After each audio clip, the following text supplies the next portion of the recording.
person in political work, be person not leader of any political party. কারণ এখানে সব দলের লোক আছে না নাই? এখানে বসে আছেন বিএনপি, আওয়ামী লীগ, জাতীয়বাদী দল, ইসলাম, জাসদ, বাসদ, চরমানা, হাসুদ, জাতীয়, জোর করে হাটাদের ওলামা নিজামা, তাবলিগ, ওলামা লীগ, গণতন্ত্র, গণফলক, সুসমাজ, বিপ্লবীরা, এলজিবিটি, নাগরিক শক্তি, ভিভিল সোসাইটি, জাতীয় উচ্চতর দল, আরো দল, 19 দল, 20 দল, হেমস্তাব বেদের বাংলাদেশ সমিতি পর্যন্ত বিখ্যাত। প্রধান বক্তার আগমন। বিশিষ্ট ইসলামিক চিন্তাবিদ, মিডিয়া ব্যক্তিত্ব, বাংলাদেশের আলোড়ন সৃষ্টিকারী হাফেজ হযরত মাওলানা মোহাম্মদ গোলাম রব্বানী, হাফেজ হযরত মাওলানা মোহাম্মদ গোলাম রব্বানী হযরতকে তেনার মূল্যবান তাফসীর পেশ করার জন্য মাহফিল ইন্তেজামিয়া কমিটির পক্ষ থেকে সবিনয় অনুরোধ জানাচ্ছি। জয়পুরহাটের গোয়া কথা নিজের ভাইদের দেখছি, ভাই একটু পরিবর্তন হয়েছে কয়েকদিন আগে দেখি তারপরে ওই একই জায়গার ওয়াজ এইরকম হয় সম্ভবত কত 12 তারিখে মা দিচ্ছি। তো ভাই আপনারা বসেন, সবাই বসেন, আমার কাজ শেষ, এখন আমি আলোচনা শুরু করবো। ইসরায়েলকে কি ওয়াজ করছিল মনে হয়? হ্যাঁ, 2 বছর আগে ভুলে গেছে, তার মানে 2 বছর পর পর একই ওয়াজ করলে আপনারা টের পাবেন। হ্যাঁ, আপনাদের মনে থাকার মেয়াদ 2 বছর। 2 বছর হেঁটেই আর কত শুনছে? হ্যাঁ, মনে করতেছে না? মাঠের হাট কোন সুরা? ওখানকার সুরের নামও মনে নেই। ঠিক আছে, তার মানে সামনে যারা বসে আছেন আপনারা ওয়াজ দিয়ে এক জায়গায় শুনছেন, যদি এক জায়গার অত মনে নেই। ঠিক, মাইকের আওয়াজ শোনা যায় না? ভাই বলেন এতক্ষণ রবির ভাই কি করবি? এটা বন্ধ, এটা বন্ধ, এটা বলা খাটানো যাবে না, মাইক খাটানো যাবে। আওয়াজ দেন ভাই, আওয়াজ দেন, আওয়াজ বাড়ায় দেন। আমি সালামকে কথা বলা শুরু করছি, আর আপনাদেরকে বিনয়ের শেষ বলতেছি, ভাই একটু অনুরোধ করতেছি, বসেন বসেন। আর নিজের ভাই একটু গোসায় না, শুধু এই ছেলেটা থাকবে, সব ক্যামেরা বন্ধ করে। আসসালামু আলাইকুম ওয়া রাহমাতুল্লাহি ওয়া বারাকাতুহু। আলহামদুলিল্লাহি রাব্বিল খালাকাল ইনসানা ওয়া কাররামা ওয়া আল্লামাহু মিনাল বায়ানি মা মিনে তবু তোমারি প্রেম জামে হৃদয় গহীনে আমি তোমারি গোলাম গো, অন্য কারণ আমি তোমারি গোলাম গো, অন্য কারণ আলিমুল গায়ব তুমি মালিক রব্বানা। আল্লাহু আল্লাহু আল্লাহু আল্লাহু আল্লাহু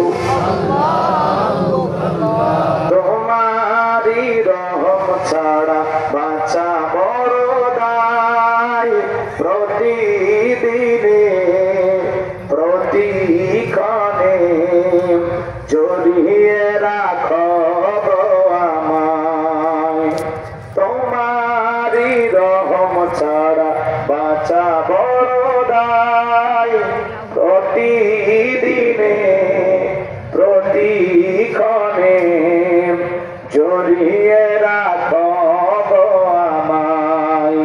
কত শত ভুল মাফ করে দাও, জানা কি জানাই আমি তোমারি গোলাম গো, অন্য কারণ আমি তোমারি গোলাম গো, অন্য কারণ আলিমুল গায়ব তুমি মালিক রব্বানা।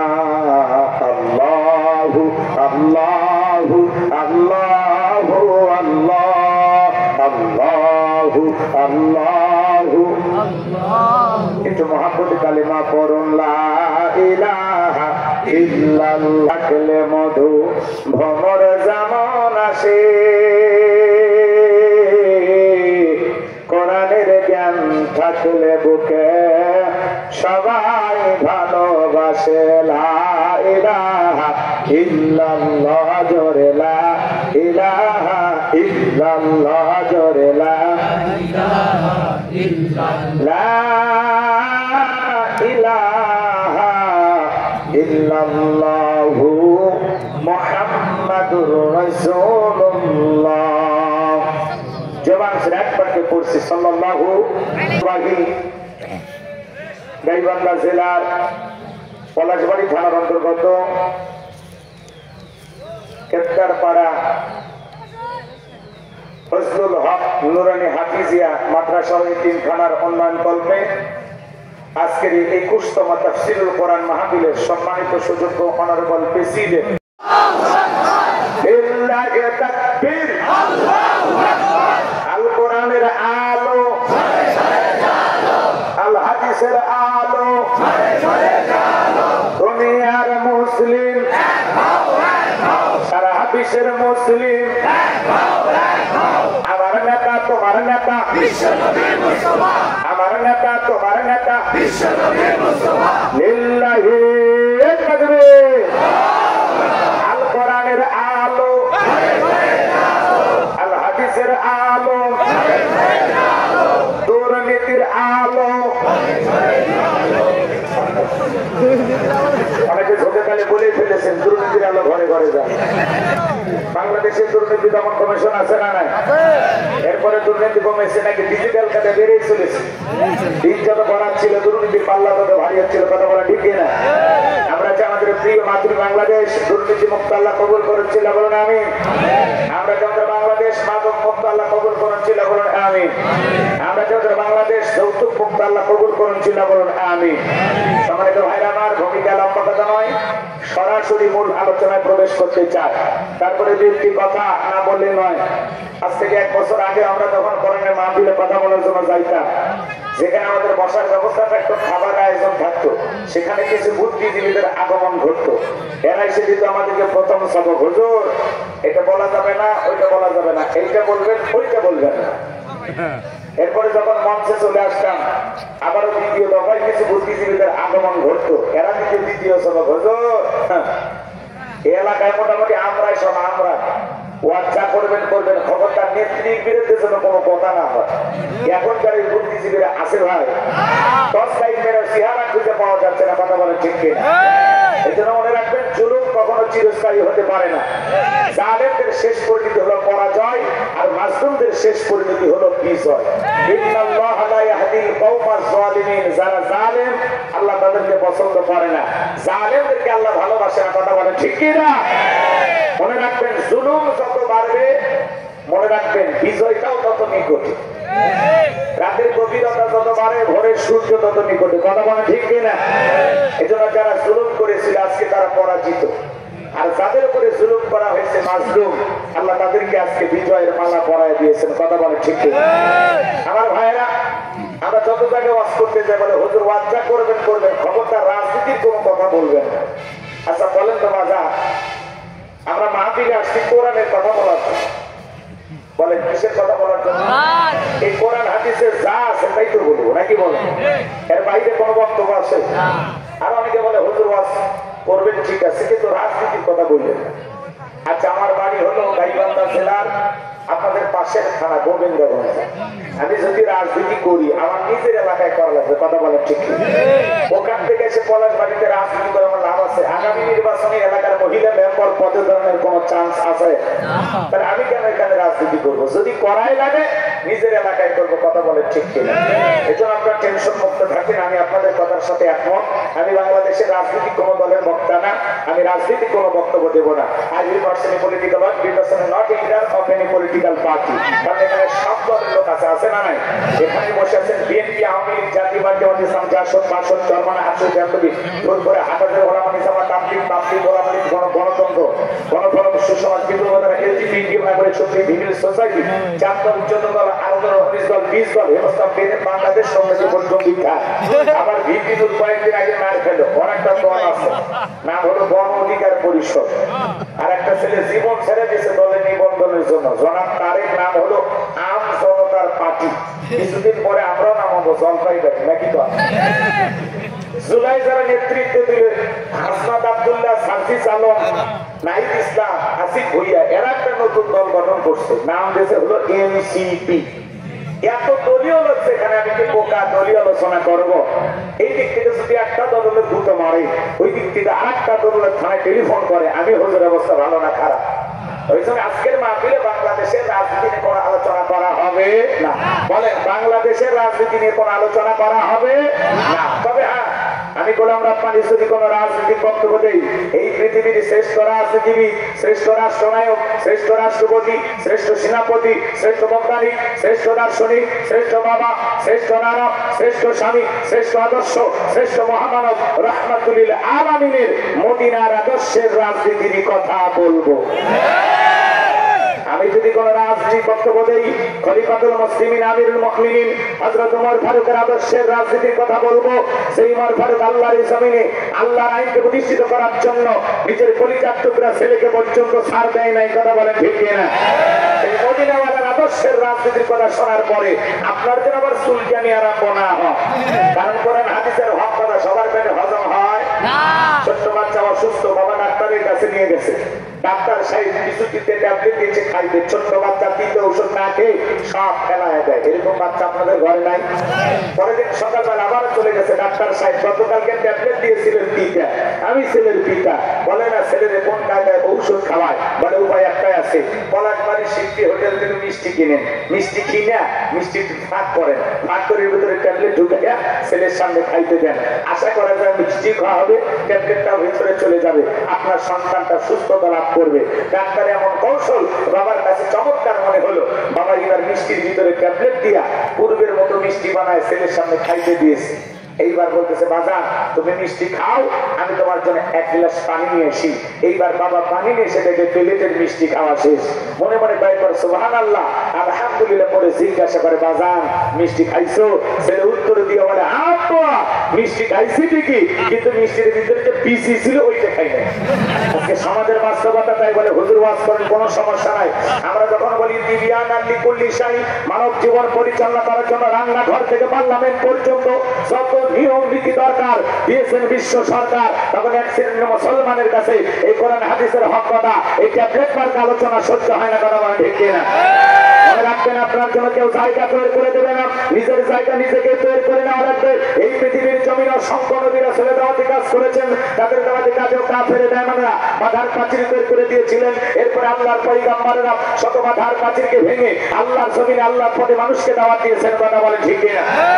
আপনার আমার প্রিয় নবী কালিমার দাওয়াতের দিকে কোরআনের প্রচার করতে গিয়ে মার খেয়েছেন, রক্ত দিয়েছেন, দান্দার মোবারক শহীদ হয়ে গেছেন। সাহাবায়ে কেরাম দ্বীনকে প্রতিষ্ঠিত করতে গিয়ে মার খেয়েছেন, রক্ত দিয়েছেন, জীবন দিয়েছেন। ও বাংলার মুসলমান, 1952 সালে এদেশের মানুষ যদি ভাষার জন্য জীবন দিতে পারেন, 1971 সালে আপনার আমার পূর্বপুরুষেরা এদেশের স্বাধীনতার জন্য, এদেশের মাটির জন্য যদি জীবন দিতে পারেন, 2024 সালে স্বৈরাচার জালেমকে বিদায় করে দেওয়ার জন্য এদেশের 2000 বেশি মানুষ যদি জীবন দিতে পারেন, রক্ত দিতে পারেন, প্রয়োজন যদি হয় আল্লাহর জমিনে আল্লাহর দ্বীনকে প্রতিষ্ঠিত করার জন্য, যদি কখনো ডাক আসে বিবির কাছ থেকে বিদায় নেন, সন্তানদের কাছ থেকে বিদায় নেই, মাথায় কাফনের কাপড় বেঁধে আল্লাহর জমিনে আল্লাহর দ্বীনকে প্রতিষ্ঠিত করার জন্য, কোরআনের সমাজ ব্যবস্থা কায়েম করার জন্য নবীদের মতো সাহাবায়ে কেরামদের মতো বুকের কাঁচা রক্ত দিতে হয় কোরআনের জন্য, দ্বীনের জন্য, ইসলামের জন্য। তারা তারা বুকের কাঁচা রক্ত দিতে রাজি। তুই হাত তুলে দেখা, তুই হাত তুলে দেখা।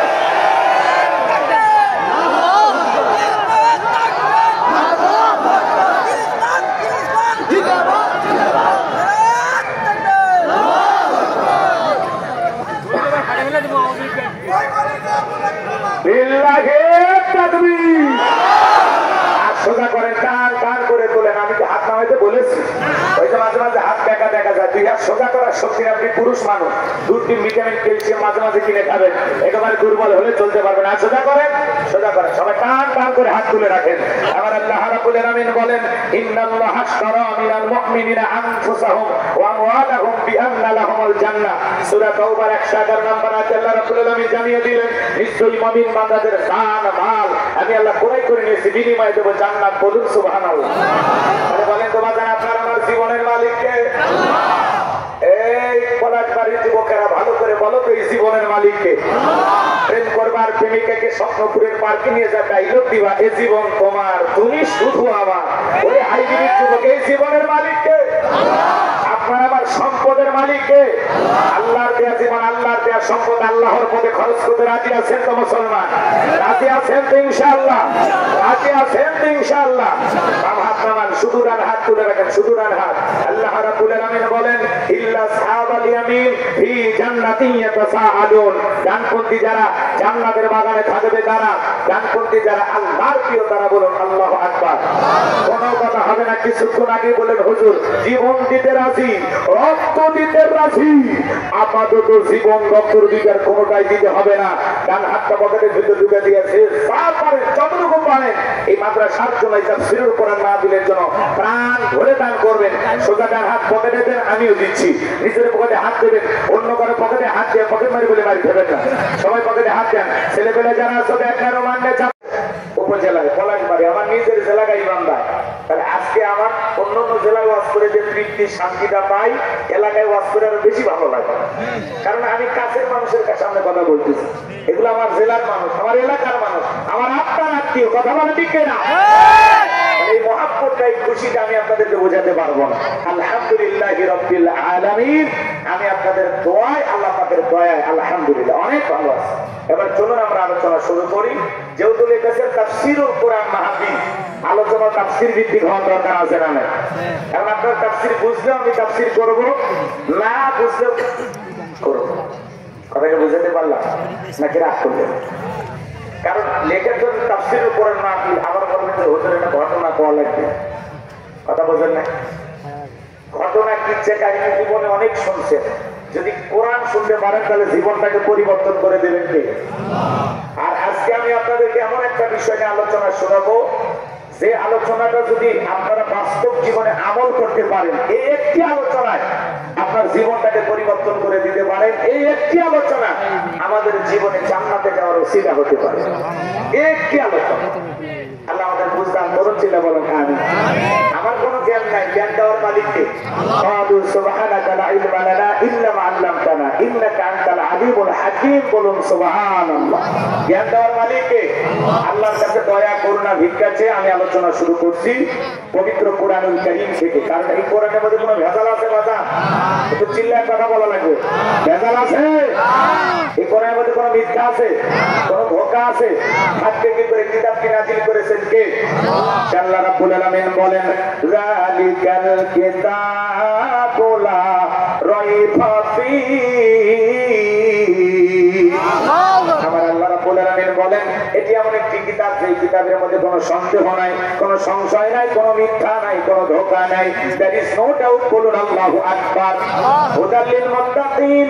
মুত্তাকি বান্দাদের জন্য গাইডলাইন হিসাবে, পথ প্রদর্শক হিসাবে আসমান থেকে কিতাবটি নাযিল করেছেন কে? সেই কিতাবের আলোচনা শুনে লাভ না লস? লাভটা কি আমার আল্লাহ জানায় দিলেন, ওয়া ইযা কুরিয়াল কুরআনু ফাসতামিউ লাহু ওয়া আনসিতু লাআল্লাকুম তুরহামুন।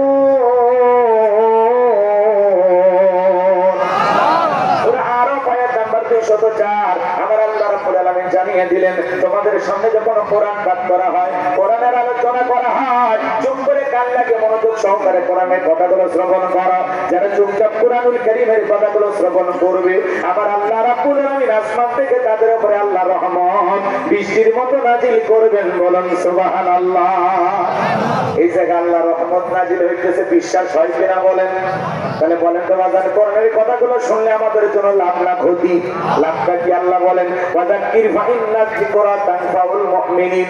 আল্লাহ বলেন সূরা জারিয়াত 55 নম্বর আয়াত, যারা আমার মুমিন বান্দা তাদের সামনে যখন কোরআন ওয়াজ করা হয়, কোরআন থেকে উপদেশ দেওয়া হয়, এই কথাগুলো শোনার পরে আমার মুমিন বান্দাদের উপকারে আসবে। বলুন সুবহানাল্লাহ। কোরআন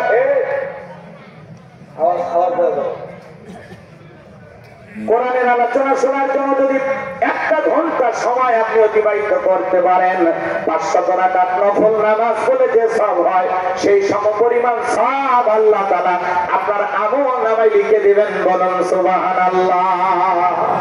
তাহলে আল্লাহর কোরআন থেকে কথা হবে, ধৈর্য নিয়ে বসে থাকবেন তো ইনশাআল্লাহ। একটা তাকবীর দেন, লিল্লাহি তাকবীর। আমার সাথে একটু কথা বলে সহযোগিতা করবেন। আমি করবো ওয়াজ, আপনারা দিবেন আওয়াজ, জবাব দিবেন ঠিক ঠিক, আলোচনা হবে কমপ্লিট। শ্রোতাদের স্পিরিটে বাড়ি বক্তার হিট, আলোচনা হবে জায়গা মতো ঠিক। আগে বলতাম কিছু আজ প্যান্ডেলে, কিছু আজ অ্যাঙ্গেলে, এখন আর অ্যাঙ্গেলে না, যা বলবো সব ডাইরেক্ট। অ্যাঙ্গেলে বলার দিন শেষ, ডাইরেক্ট বলার বাংলাদেশ। কথা বলে ঠিক না?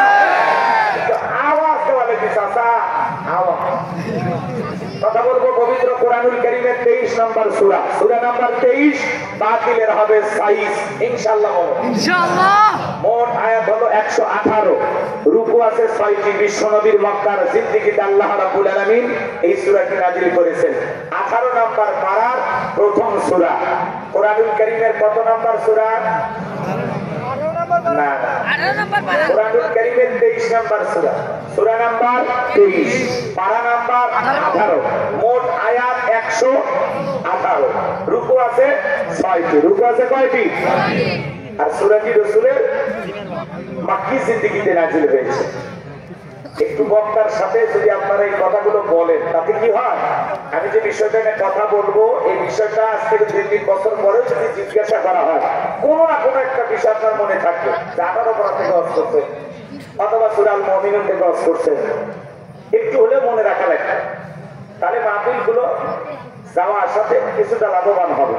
শুধু শুনলেন আর প্যান্ডেলে রেখে চলে গেলেন, পটক ধরে যে একটা সেজরেটর দাম পাচ্ছেন 1.5 ঘন্টারও আসছে, তাহলে ওই দাম আছে ভাই। সম্মানিত ভাইরা আমার, সূরার নাম সূরা আল মুমিনুন, বলেন কিনা? তো কথা বলা যাবে, সূরার নাম সূরা আল মুমিনুন, বলেন কিনা? সূরা আল মুমিনুন, বলেন কিনা? সবার মুখ থেকে বের হয়েছে তো ইনশাআল্লাহ। সম্মানিত ভাইরা আমার, আল্লাহ পাক তার বিশ্বাসী বান্দাদের জন্য সূরা আল মুমিনুন নাযিল করেছেন। যারা হলো অবিশ্বাসী কাফের, এদের জন্য আল্লাহ রাব্বুল আলামিন একটি সূরা নাযিল করেছেন। সূরাটির নাম হলো কাফিরুন। কুল ইয়া আইয়ুহাল কাফিরুন। কাফেরদের জন্য আল্লাহ রাব্বুল আলামিন সূরা কাফিরুন নাযিল করেছেন। যারা অবিশ্বাসী বান্দা তাদের জন্য সূরা কাফিরুন নাযিল করেছেন। বিশ্বাসী বান্দাদের জন্য আল্লাহ রাব্বুল আলামিন সূরা মুমিনুন নাযিল করেছেন। যারা হলো দুর্বলমান, 2 নৌকে পা দিয়ে চলে, মুখে বলে একটা অঙ্কুর আর একটা দুমুখ সাপ, বৃষ্টি যেদিকে ছাতা ধরে সেদিকে গোলালু মার্কা সব তরকারিতে চলে, সুবিধাবাদ জিন্দাবাদ, ওদের নাম কি?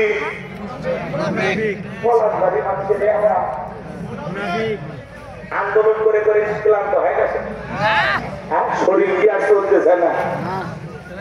সুবিধাবাদ জিন্দাবাদ, দুমুখ সাপ, এদের নাম কি? এই মুনাফিকদের জন্য আল্লাহ রাব্বুল আলামিন একটি সূরা নাযিল করেছেন। সূরাটির নাম হলো মুনাফিকুন। নাম কি? মুনাফিক চেনা বড় কঠিন। মুনাফিকদের স্বভাব হলো ইসলাম নামের গাছের গোড়া কেটে মাথায় পানি ঢালে। কথা বলে ঠিক না? চুপ করে থাক ধোঁকাবাজ, চোখে তোদের নাহি লাজ। চুপ করে থাক ধোঁকাবাজ, চোখে তোদের নাহি লাজ। গোড়া কেটে মাথায় ঢালো পানি, তোদের চিনি আর কতকাল করবি রে শয়তানি। মুনাফিকেরা সকালবেলা বলে কোরআনের মাহফিল চলবে, সন্ধ্যাবেলায় পুলিশ পাঠায় বন্ধ করতে। কথা বলে ঠিক না? মনে রাখবেন, অমুসলিমের দ্বারা ইসলাম যতটা ক্ষতিগ্রস্ত হয়, নামধারী মুনাফিক মার্কা মুসলমানের দ্বারা ইসলাম সবচেয়ে বেশি ক্ষতিগ্রস্ত হয়। দাড়ি টুপি থাকার পরে মুনাফিক হতে পারে, হজ করার পরে আলহাজ মুনাফিক হতে পারে। নবীর পিছনে নামাজ করে লোকটা যদি মুনাফিক হয়, আপনার আমার পিছনে নামাজ করে তার সাথে বড়টা হবে। কথা বলে ঠিক না? মুনাফিকরা ঘাটতি মেরে থাকে, ওদেরকে চেনা যায় না। কথা বলে, দেখতে মুসলমানের মতো কিন্তু আসল না নকল? নকল। কথাকে বুঝাইতে পারলাম? এই জন্য বাজা মন খারাপ করবেন না। আজকে আমি মুনাফিকদেরকে নিয়ে আলোচনা করব না, করার সময় হবে না। আজকে আমি আলোচনা করব আল্লাহ আদরের ভিআইপি মুমিন বান্দাদেরকে নিয়ে। বলুন আল্লাহু আকবার। এবার জবান ছেড়ে সবাই একটু মহব্বতে আমার সঙ্গে কণ্ঠ উজাড় করে তেলাওয়াত করুন। আউযু বিল্লাহি মিনাশ শাইতানির রাজীম। বিসমিল্লাহির রাহমানির রাহিম। বিতাড়িত মোদ্দার শয়তানের কাছ থেকে আল্লাহ পাকের কাছে আশ্রয় প্রার্থনা চাচ্ছি। বড় কোন কোন নামাজ শুরু গেল আল্লাহ তাআলা নামাজ শুরু করছি আমার আল্লাহ রাব্বুল আলামিন বলেন ওয়াতাফলাহাল মুমিনুন যে কোন আয়াত বা সূরা তাফসীর করতে হলে কোন প্রেক্ষাপটে কোন সময় আল্লাহ তাআলা সেই সূরাটি বা আয়াতটি নাযিল করেছেন সেই নাযিলের প্রেক্ষাপট জানার দরকার আছে না না আরবিতে বলা হয় শানি নজুল যদি শানি নজুল আলোচনা করা হয় তাহলে তাফসীর বুঝতে সহজ হয় তাহলে সূরা আল মুমিনুন আল্লাহর হাবিবের উপরে কোন প্রেক্ষাপটে কোন সময় নাযিল হয়েছে একটু নাযিলের সময়কালটা জানার দরকার আছে না আমি কি বলবো তাকবীর লিল্লাহি তাকবীর সম্মানিত ভাইরা আমার বিশ্বনবী প্রিয় সাহাবী হযরত ওমর ফারুক থেকে বলেন আমি মৌমাছির কোন কোন আওয়াজ শুনলাম ডানে তাকাই মৌমাছি নাই বামে তাকাই মৌমাছি নাই নবীজির চেহারার দিকে তাকায় দেখি নবীজি ফিসফিস করে কি যেন তেলাওয়াত করতেছেন হযরত ওমর ফারুক থেকে বলেন আমার বোঝার বাকি রইল না আসমান থেকে নবীজির উপরে কোরআনুল কারীম নাযিল হচ্ছে আর বিশ্বনবী কোরআনুল কারীম রিসিভ করতে ব্যস্ত বলেন সুবহানাল্লাহ মৌমাছির কোন কোন ভনভন আওয়াজ হলে কোরআনুল কারীম নাযিল হয় তবদুলি সুনির ঘন্টায় বারে টন টন আওয়াজ হলে কোরআনুল কারীম নাযিল হয় নবীজি যখন ঘোড়ার উপরে থাকতেন ওই সময় যদি কোরআনুল কারীম নাযিল হইতো ওহির ভারে ঘোড়ার পাগুলো পালুর ভিতরে ডেবে যেত বলেন আল্লাহু আকবার নবীজি যখন উটের উপরে থাকতেন ওই সময় যদি কোরআনুল কারীম নাযিল হইতো ওহির ভারে উটের মাথা জমিনের সঙ্গে লেগে যেত এক সাহাবী রানের উপরে মাথা রেখে নবীজি আরাম ফরমাচ্ছেন ওই সময় কোরআনুল কারীম নাযিল হলো সাহাবী ডেকে বলেন আমার কাছে মনে হয় আমার রানটা ফেটে যাবে আমার কাছে মনে হয় আমার রানের উপরে পাহাড় চেপে ধরা হয়েছে তাহলে বলেন তো বাজার কোরআনুল কারীমের একটা আলাদা ওয়েট আলাদা একটা ওজন আছে না নাই জীবনের প্রথম রিসিভ করতে গিয়ে নবীজির শরীর মোবারকের জ্বর পর্যন্ত এসেছিল দীর্ঘ 23টি বছরে আল্লাহ রাব্বুল আলামিন তার নবীজির উপরে কোরআনুল কারীম নাযিল করেছেন এই কোরআনের সম্মান মর্যাদা কত অনেক মুসলমান আমরা আজও বুঝলাম না 50-60 বছর বয়স হয়ে গেছে আল্লাহর কোরআনটা কোনোদিন খুলেও দেখে নাই এমনও কপাল পোড়া কত ভাগা আছে না নাই ভাইরা আমার আল্লাহ তাআলা এই জমিনে আপনাকে আমাকে পাঠিয়েছেন সাথে একটা কিতাব দিয়েছেন এই কিতাব আল্লাহর পাঠানো আপনার আমার জন্য খুবই গুরুত্বপূর্ণ আল্লাহর যে মেসেজ আল্লাহর যে বার্তা আল্লাহর যে কথা আল্লাহ রাব্বুল আলামিন এই কোরআনুল কারীমের ভিতরে জানিয়ে দিয়েছেন সেই কোরআনটাই যদি না পড়ি আল্লাহর সাথে মহব্বত ভালোবাসা হবে কিভাবে কথা বলেন না কোরআনের সাথে সম্পর্ক রাখা মানে কার সাথে সম্পর্ক রাখা আরেকটু ধরে বলেন তাহলে আমাদের কোরআন পড়ার দরকার আছে না নাই কোরআন পড়লে আমরা বুঝতে পারবো আমাদের সৃষ্টিকর্তা কেমন কথা বলেন কোরআনের কাছে বসা লাগবে বাজান কোরআন বুঝতে হবে কোরআন পড়তে হবে কোরআন অনুযায়ী জীবন করতে হবে সমাজ করতে হবে রাষ্ট্র করতে হবে কথা বলেন ঠিক কিনা চলেন না সামনের দিকে যাই বাজান আমি গুনাহগারের যে কথা বলতে চাচ্ছিলাম আপনি প্রতিদিন নবীজির উপরে কোরআনুল কারীম নাযিল হইতো পড়তে গেলে লম্বা সময় লাগবে এত সময় আমার হাতে নাই সংক্ষিপ্ত কথা বলে দিয়ে যায় হযরত ওমর ফারুক থেকে বলেন নবীজির কোরআনুল কারীম রিসিভ করা শেষ হয়ে গেল নবীজি সাহাবায়ে কেরামদের দিকে মুখ ঘুরে ডেকে বলেন আমার সাহাবীরা এই মাত্র আসমান থেকে জিবরাইল এসে আমার উপরে সূরা আল মুমিনুনের 10টি আয়াত কারিমা নাযিল করে জানাতে গেলেন নবী গো এই 10টি আয়াতের ভিতরে আল্লাহ রাব্বুল আলামিন তার আদরের মুমিন বান্দাদের জন্য 7টি কোয়ালিটি নিয়ে আলোচনা করেছেন 7টি গুণাবলী নিয়ে আলোচনা করেছেন কোন মুমিন যদি 7টি গুণে গুণান্বিত হতে পারে 7টি গুণ দিয়ে তার জীবনটাকে সাজাইতে পারেন আমার আল্লাহ রাব্বুল আলামিন বলেন উলাইকা হুমুল ওয়ারিসুন আল্লাযীনা ইয়ারিসুনাল ফিরদাউস হুম ফিহা খালিদুন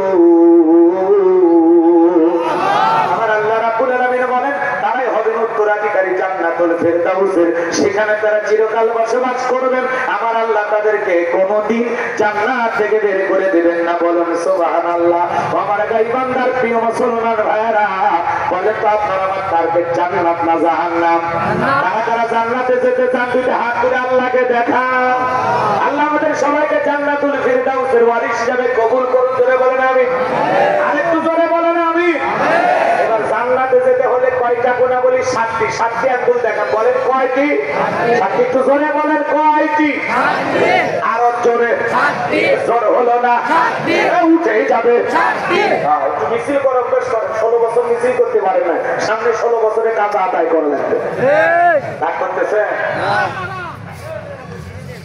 জাহান্নামে কেউ যাবেন এখানে আছে কেউ এরকম নিয়ত আছে যে হুজুর আমি জাহান্নামে যাব কারণ নিয়ত নাই তো আমরা সবাই জান্নাতে যেতে চাই আল্লাহ কবুল করেন জোরে বলেন আমি আমার ভাইয়েরা গভীর মনোযোগ দিয়ে কথাগুলো শুনে যাবেন বাজান বাবা মারা গেলে ওয়ারিস সূত্রে সন্তান যেরকম বাবার সম্পত্তির ভাগ পায় কোন মুমিন যদি এই 7টি গুণ দিয়ে জীবনটাকে সাজাইতে পারেন তার নামে জান্নাতুল ফেরদাউসের ভিতরে জায়গা বরাদ্দ হয়ে যাবে সে হবে জান্নাতুল ফেরদাউসের ওয়ারিস উত্তরাধিকারী বলুন আল্লাহু আকবার ঢাকা গুলশানে যদি বাড়ি বানাইতে পারেন আপনি পাগল হয়ে যান ঢাকা গুলশানে আমার বাড়ি আছে পলাশবাড়ি মুসলমান ঢাকা গুলশান নাই উত্তরা নয় গোলাম রব্বানির ওয়াজ শুনে যদি বাস্তব জীবনে আমল করতে পারেন আপনার নামে জান্নাতুল ফেরদাউসের ভিতরে জায়গা বরাদ্দ হয়ে যাবে কারণ কথা গোলাম রব্বানির না কথা হলো আসমান জমিনের মালিক আমার আল্লাহর কথা আমি তো খালি সুর তুলতেছি অ্যাডভাইস করতেছি বাসিওয়ালাকে সব কথা মালিক করে আমি শুধু আপনাদেরকে অ্যাডভাইস করে শোনায় দিচ্ছি কষ্ট হচ্ছে আপনাদের বাজার যুবক মন খারাপ করো না তোমাদের জন্য স্পেশাল কিছু ওয়াজ আছে তোমরা যুবক তোমাদের মনে দুঃখটাকে আমি বুঝি না তোমাদের জন্য স্পেশাল কিছু আলোচনা মাথার মেমোরিতে সেভ করা আছে সময় মতো ডাউনলোড দিয়ে শোনায় আরে 7টি গুণাবলীর মধ্যে 4 নম্বরে যুবকদের জন্য স্পেশাল আলোচনা আছে খালি যুবকদের জন্য না যুবতীরও আলোচনা হবে কথা কন মা বোন যারা আসছে ওদের জন্য আলোচনা হবে না কথা বলেন না কেন বিশেষ করে যে সমস্ত মা বোনেরা আঁকা বাঁকা পথে চলে আজকে ওয়াজের মাধ্যমে সোজা করা হবে কথা কমপ্লিট অপেক্ষা কর ধৈর্য ধর আমার ভাইয়েরা নবী তখন সাহাবায়ে কিরামদের সামনে তিলাওয়াত করে শুনিয়ে দিলেন আমার আল্লাহ রাব্বুল আলামিন বলেন ওয়া ফালাহাল মুমিনুন আমার আল্লাহ রাব্বুল আলামিন বলেন অবশ্যই মুমিনেরা সফল অলরেডি মুমিনেরা সফল হয়েছে তারা ঈমান এনেছে যারা ওয়া ফালাহাল মুমিনুন অবশ্যই মুমিনেরা সফল অলরেডি মুমিনেরা সফল হয়েছে তারা ঈমান এনেছে যারা ঈমানদার ছাড়া আল্লাহর কাছে সফল হওয়া যাবে না কথা বলে আমরা মনে করি ক্ষমতা থাকলে সফল টাকা থাকলে সফল যশ খ্যাতি থাকলে সফল না রে বাজার টাকা থাকলে সফল হওয়া যায় না রাগ করতেছেন নাকি আপনারা বর্তমান পৃথিবীর সবচাইতে ক্ষমতাধর ব্যক্তির নাম হলো ডোনাল্ড ট্রাম্প আমেরিকার প্রেসিডেন্ট কথা বলে আমেরিকার 200 বছরের ইতিহাসে আজ পর্যন্ত কোনবার তারা কোন মহিলাকে তাদের দেশের প্রেসিডেন্ট বানায় নাই ওরা ঠিকই সারা জীবন শেয়ানা থাকলো ডোনাল্ড ট্রাম্পের মতো অর্থ পাগল মানুষটাকে নেতা মানলো তারপরে কোন নারীকে তারা তাদের দেশের প্রেসিডেন্ট বানায় নাই আগামীতে আমাদের সিদ্ধান্ত নেওয়া লাগবে আর যাই হোক এই দেশের কোন প্রধানমন্ত্রী নারীকে বানানো যাবে না আগামীতে পুরুষ প্রধানমন্ত্রী চান যেই দলই হোক হাত তুলে দেখা নারীদের দেখার দিন শেষ আগামীতে পুরুষের বাংলাদেশ কথা বলে টিকে না পুরুষ হবে আমাদের নেতা আমি মানুষের রাগ বেশি জেদ বেশি অভিমান বেশি দেখে না স্বামীর সাথে ঝগড়া লাগে আমি কঠিন ভেঙে ফেলে যাই স্বামী তুলে আসার মারে সংসার থেকে রাগ করে বাদের বাড়ি চলে যায় রাগ করে 20 কোটি জনগণ দিয়ে পালিয়ে গেছে এজন্য সিদ্ধান্ত নেওয়া কি বুঝতে শুনে রাগ করতেছেন আপনারা আছে দেশে আছে কথা বলে না কেন দেশে আগুন লাগাইয়া জনতারে জ্বালাইয়া দেশে আগুন লাগাইয়া জনতারে জ্বালাইয়া পালাইয়া সাইরা গেলে ঢাকা গণভবনটা এখন ফাঁকা বগুড়ি গণভবনটা এখন ফাঁকা দেশে আগুন লাগাইয়া আলেমদের জ্বালাইয়া দেশে আগুন লাগাইয়া জনতারে জ্বালাইয়া পালাইয়া ছাইরা গেলে ঢাকা গণভবনটা এখন ফাঁকা বগুড়ি গণভবনটা এখন ফাঁকা এই পলাশবাড়ির মুসলমান রাগ করতেছেন? মাঝে মাঝে এদিক সেদিক যাবো, রাগ করবেন না। এলাকার ছেলে, কথা বলেন না কেন? যা বলবে একটু মাইনে নেন। কষ্ট হচ্ছে আপনারা? আমার ভাইরা, বড় বড় কথা বলতে পারলাম না, হারাবো না। এত বড় কথা বলে পালিয়ে গেলে। দেশনেত্রী বেগম খালেদা জিয়া অসুস্থ হয়ে দেশেই পড়ে আছেন এখনো। এই অসুস্থ শরীর নিয়ে জেলও থাকছে, দেশ ছাড়েনি। আসল দেশ প্রেমিক নেত্রী হলো বেগম খালেদা জিয়া, উনি হলো বাপের বেটি। এখন কি সত্যি আছে কথা কন? আমাদের চাচা ঈশ্বর চাচা ক্ষমতা থেকে পদত্যাগ করে জেলে গেছে, দেশ ছাড়েনি, বাপের বেটা। আর আপনি পালিয়ে গেলেন, এটা তো কথা ছিল না, কথা কন? কেন পালিয়ে গেলেন? আপনার কি দুঃখ ছিল বলে গেলেন না? রাগ করতেছেন নাকি আপনারা? আমার ভাইরা, মন খারাপ করবেন না বাবা। এদের ক্ষমতা থাকলে সফল হওয়া যায় না, টাকা থাকলে সফল হওয়া যায় না। বর্তমানে পৃথিবীর সবচেয়ে ক্ষমতাধর ব্যক্তির নাম হলো ডোনাল্ড ট্রাম্প। আপনাদের এলাকায় একটা বাজার আছে, মনে করেন পলাশবাড়ি বাজার। এই বাজারে আল্লাহর একজন বান্দা তরি তরকারি বিক্রি করে, সবজি বিক্রেতা। আজান দেওয়ার পরে মসজিদ থেকে মাথা নত করে যদি আল্লাহকে সেজদা দেয়, পৃথিবীর বড় নেতা ডোনাল্ড ট্রাম্পের চাইতে ওই সবজি বিক্রেতা ইমানদারের দাম কম না বেশি? তার মানে কি বলছেন? ইমান আছে যার, আল্লাহর কাছে দাম আছে তার। ইমান নাই, কোন বেঈমানের দাম আল্লাহর কাছে নাই। বেঈমানের ক্ষমতার মাঠ বাড়ি দিয়া, অহংকার গাম্ভীর্যতা দেখায়া ওরা দুনিয়াতে টিকে থাকতে পারে। মরার পরে সবগুলো বেঈমানকে বিদায়া জাহান্নামে দেবেন তিনি কে? বর্তমান পৃথিবীতে অনেক বড় বড় লিডার আছে। উত্তর কোরিয়ার প্রেসিডেন্ট কাটিং মারামাল কিং জং চেনেন না? কথা বলেন না কেন? আপনাদের এলাকায় একজন রিক্সা চালক, ভ্যান চালক, লোকটা যদি ইমানদার হয়, এ বাজান আজান দেওয়ার পরে মসজিদ থেকে মাথা নত করে আল্লাহকে সেজদা দেয়, উত্তর কোরিয়ার প্রেসিডেন্টের চাই ওই রিক্সা চালক ইমানদারের দাম আল্লাহর কাছে কম না বেশি? আপনাদের এলাকায় একটা ভিক্ষুক, সাইল দরিদ্র মানুষ, মানুষের দ্বারা দ্বারা ভিক্ষা করেন। লোকটা যদি ইমানদার হয়, আজান দেওয়ার পরে মসজিদে মাথা নত করে যদি আল্লাহকে সেজদা দেয়, ভারতের নরেন্দ্র মোদীর চাইতে ওই ভিক্ষুক সাইল দরিদ্র মিসকিন অসহায় মানুষটা, বলেন তো বাজান, এই সাইল দরিদ্র মিসকিন ইমানদারের দাম আল্লাহর কাছে কম না বেশি? তার মানে কি বলছেন?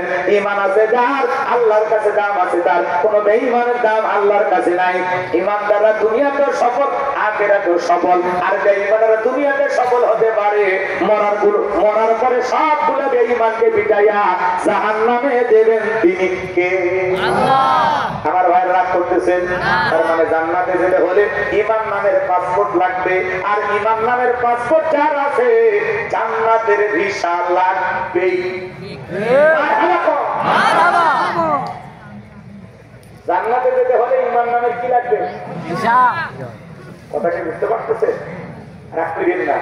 শোনেন, যে কথা বলতে চাচ্ছিলাম বাজান, ক্ষমতা থাকলে সফল হওয়া যায় না, টাকা থাকলে সফল হওয়া যায় না। অনেক টাকাওয়ালা মানুষ আছে, সফল হওয়া যাবে না।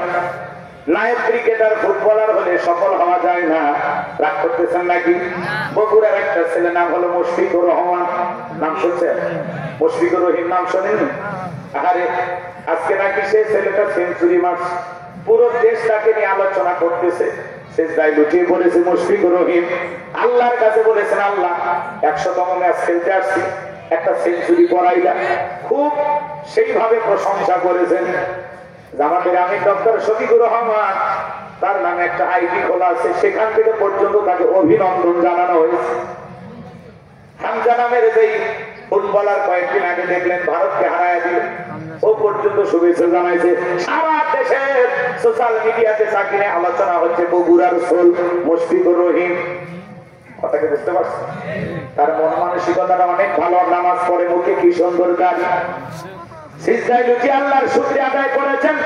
আমরা তাকে মন থেকে তার জন্য দোয়া করি। ক্রিকেটের মাঠেও আল্লাহকে ভুলে যায় না। যখন আজান হয় মসজিদে গিয়ে নামাজ আদায় করে। মাঝে মাঝে দেখা যায় রমজান মাসে খেলাধুলা করতে গিয়ে অনেক সময় মাঠের মধ্যে ইফতারি করে, বলেন মারহাবা। তার মানে খেলাধুলার দুনিয়াতে থাকলেও আল্লাহকে ভুলে যায় না। কথা বলেন না কেন? তার ভিতরে একটা আদর্শ আছে, তার ভিতরেও একটা মুসলমান হিসাবে মুসলমানিত্ব কাজ করে। এই জন্য মাঠের ময়দানে সেখানে গিয়ে জুমার নামাজ আদায় করে। রমজান মাসে রোজা খাইয়া খেলে, হ্যাঁ ধন্যবাদ জানানো যায়। কি বলেন? সেই ছেলেটাকে নিয়ে সোশ্যাল মিডিয়াতে সেইভাবে আলোচনা হচ্ছে যে মুশফিকুর রহিম সেঞ্চুরি মারছে।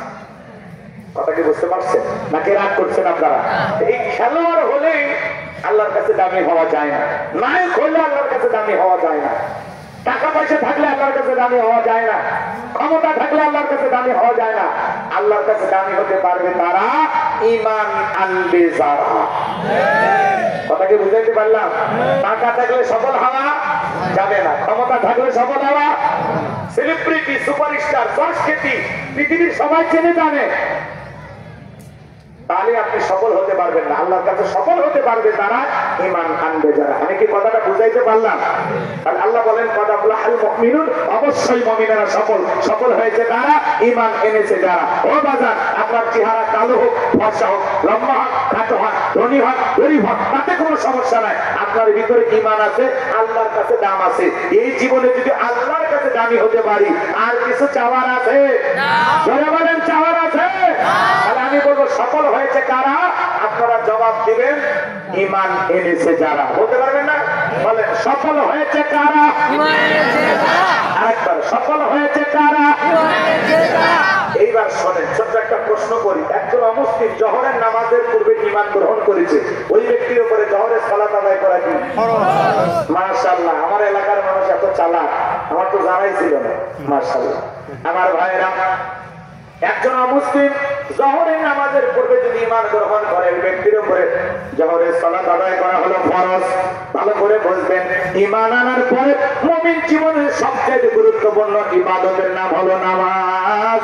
আল্লাহ যখন মুমিন বান্দাদের 7টি কোয়ালিটি নিয়ে আলোচনা করলেন, 1 নাম্বার আল্লাহ তাআলা সালাত দিয়ে আলোচনা শুরু করলেন। চিৎকার মেরে বলুন আল্লাহু আকবার। আরে মুমিন বান্দার 1 নাম্বার গুণাবলী, আল্লাযীনা হুম ফি সালাতিহিম খাশিউন। এই যুবক রেডি হও, 1 নাম্বার শুরু হয়ে গেল। কষ্ট হচ্ছে আপনাদের? আল্লাহ যে আমাদেরকে কত ভালোবাসে আপনি কল্পনা করতে পারবেন না। আল্লাহ ভালোবেসে মুসলমানের ঘরে জন্ম দিয়া জান্নাতের রাস্তা একটু আগায় দিয়েছে। সুবহানাল্লাহ। কাল 9টার পরে ভাবির সাথী নিয়ে বললেন, একটু জোরে বলেন না সুবহানাল্লাহ। আল্লাহ তাআলা এই পৃথিবীর জমিনে মুসলিম জাতি হিসাবে আপনাকে আমাকে পাঠিয়েছেন, এই জন্য আমরা খুশি না বেজা? আল্লাহ ভালোবেসে আমাদেরকে মুসলমানের ঘরে জন্ম দিয়া জান্নাতের রাস্তা একটু আগায় দিয়েছে। এরপরে পৃথিবীর শ্রেষ্ঠ পয়গম্বর, আখিরি নবী, আখিরি উম্মত বানায়া জান্নাতের রাস্তা আরেকটু আগায় দিয়েছে। এরপরে আসমানি 104খানা কিতাব, শ্রেষ্ঠ কিতাব কুরআনুল কারীম দান করে জান্নাতের রাস্তা আরেকটু আগায় দিয়েছে। এখন একটু আমল করলেই জান্নাত। আর আজকে গোলাম রব্বানি যে আলোচনা করবে, আমার ভাইয়েরা, আমরা জাতির দিক দিয়ে সেরা জাতি, পৃথিবীর শ্রেষ্ঠ ধর্ম পেয়েছি। কথা বলেন, কথা বলেন। নবীর দিক দিয়ে সেরা নবী পেয়েছি, কিতাবের দিক দিয়ে সেরা কিতাব পেয়েছি। আজকের আমার আলোচনা শুনে বাস্তব জীবনে আমল করতে পারলে জান্নাতটাও পাবো সেরা ইনশাআল্লাহ। আলোচনা কবুল করে জোরে বলেন আমিন। তাহলে মুমিন বান্দার 1 নাম্বার গুণাবলী, আল্লাযীনা হুম ফি সালাতিহিম খাশিউন। মুমিন বান্দার 1 নাম্বার গুণাবলী, যারা নিজেদের সালাত বিনয়ের সহিত, নম্রতার সহিত, খুশু ভাব নিয়ে, আল্লাহর ভয় নিয়ে আদায় করে। এবার জানবো আমার আয়াতের ব্যাখ্যায় তাফসীরকাররা লিখেছেন, তাফসীরে ইবনে কাসির থেকে বলছি, অন্তরের ভিতরে সুচিন্তা, কুশ্চিন্তা, বিবির কথা, সংসারের কথা, ব্যবসা বাণিজ্যের কথা, দুনিয়াবি কোনো চিন্তা ভাবনা মনের মধ্যে রাখা যাবে না। আপনি আমি যখন নামাজের মধ্যে দাঁড়িয়ে যাব, মসজিদের বাইরে দুনিয়ার সব টেনশন চিন্তা ভাবনা রেখে আল্লাহর ভয় নিয়ে মসজিদে ঢোকা লাগবে। আপনি যখন নামাজে দাঁড়িয়ে যাবেন, অন্তরে ভয় থাকবে একমাত্র কার? ইয়া আইয়ুহাল্লাযীনা আমানু তাকুল্লাহ, ঈমানদারগণ আমি আল্লাহকে ভয় করো। আত্মতকতিহি, ভয় করার মতো ভয় করো। আপনি আমি কিভাবে নামাজে দাঁড়িয়ে যাব জানেন বাজার? আপনি আমি যখন নামাজ আদায় করার জন্য দাঁড়িয়ে যাব, মনে মনে খেয়াল করব আমি নামাজ আদায় করতেছি, আমার আল্লাহ আমাকে দেখতেছেন। আমি নামাজ আদায় করতেছি, আমার আল্লাহ আমার সামনেই দাঁড়িয়ে আছেন। কিভাবে নামাজ আদায় করবেন? ও গাইবান্দার মুসলমান ভাইয়েরা, দিল দিয়ে কথাগুলো শুনে যান। আপনার আমার নবী কিভাবে নামাজ আদায় করতেন? আম্মা জান আয়েশা ডেকে বলেন, নবীজি নামাজের ভিতরে এত লম্বা সময় ধরে দাঁড়িয়ে থাকতেন, মাঝে মাঝে তাকায় দেখতাম নবীজির পা মোবারক ফুলে উঠেছে। একটা মানুষ কতক্ষণ দাঁড়ায় থাকতে পা ফুলে ওঠে আপনি চিন্তা করেন। নামাজের ভিতরে লম্বা সময় দাঁড়িয়ে থাকতেন মুহাম্মদ রাসূলুল্লাহ সাল্লাল্লাহু আলাইহি ওয়াসাল্লাম। আম্মা জান আয়েশা ডেকে বলেন, নবীজি এত লম্বা সময় রুকু করতেন, এত লম্বা সময় সিজদা করতেন, মাঝে মাঝে মনে হয় নবীজি আর কোনোদিন সিজদা থেকে মাথা উঠাবেন না।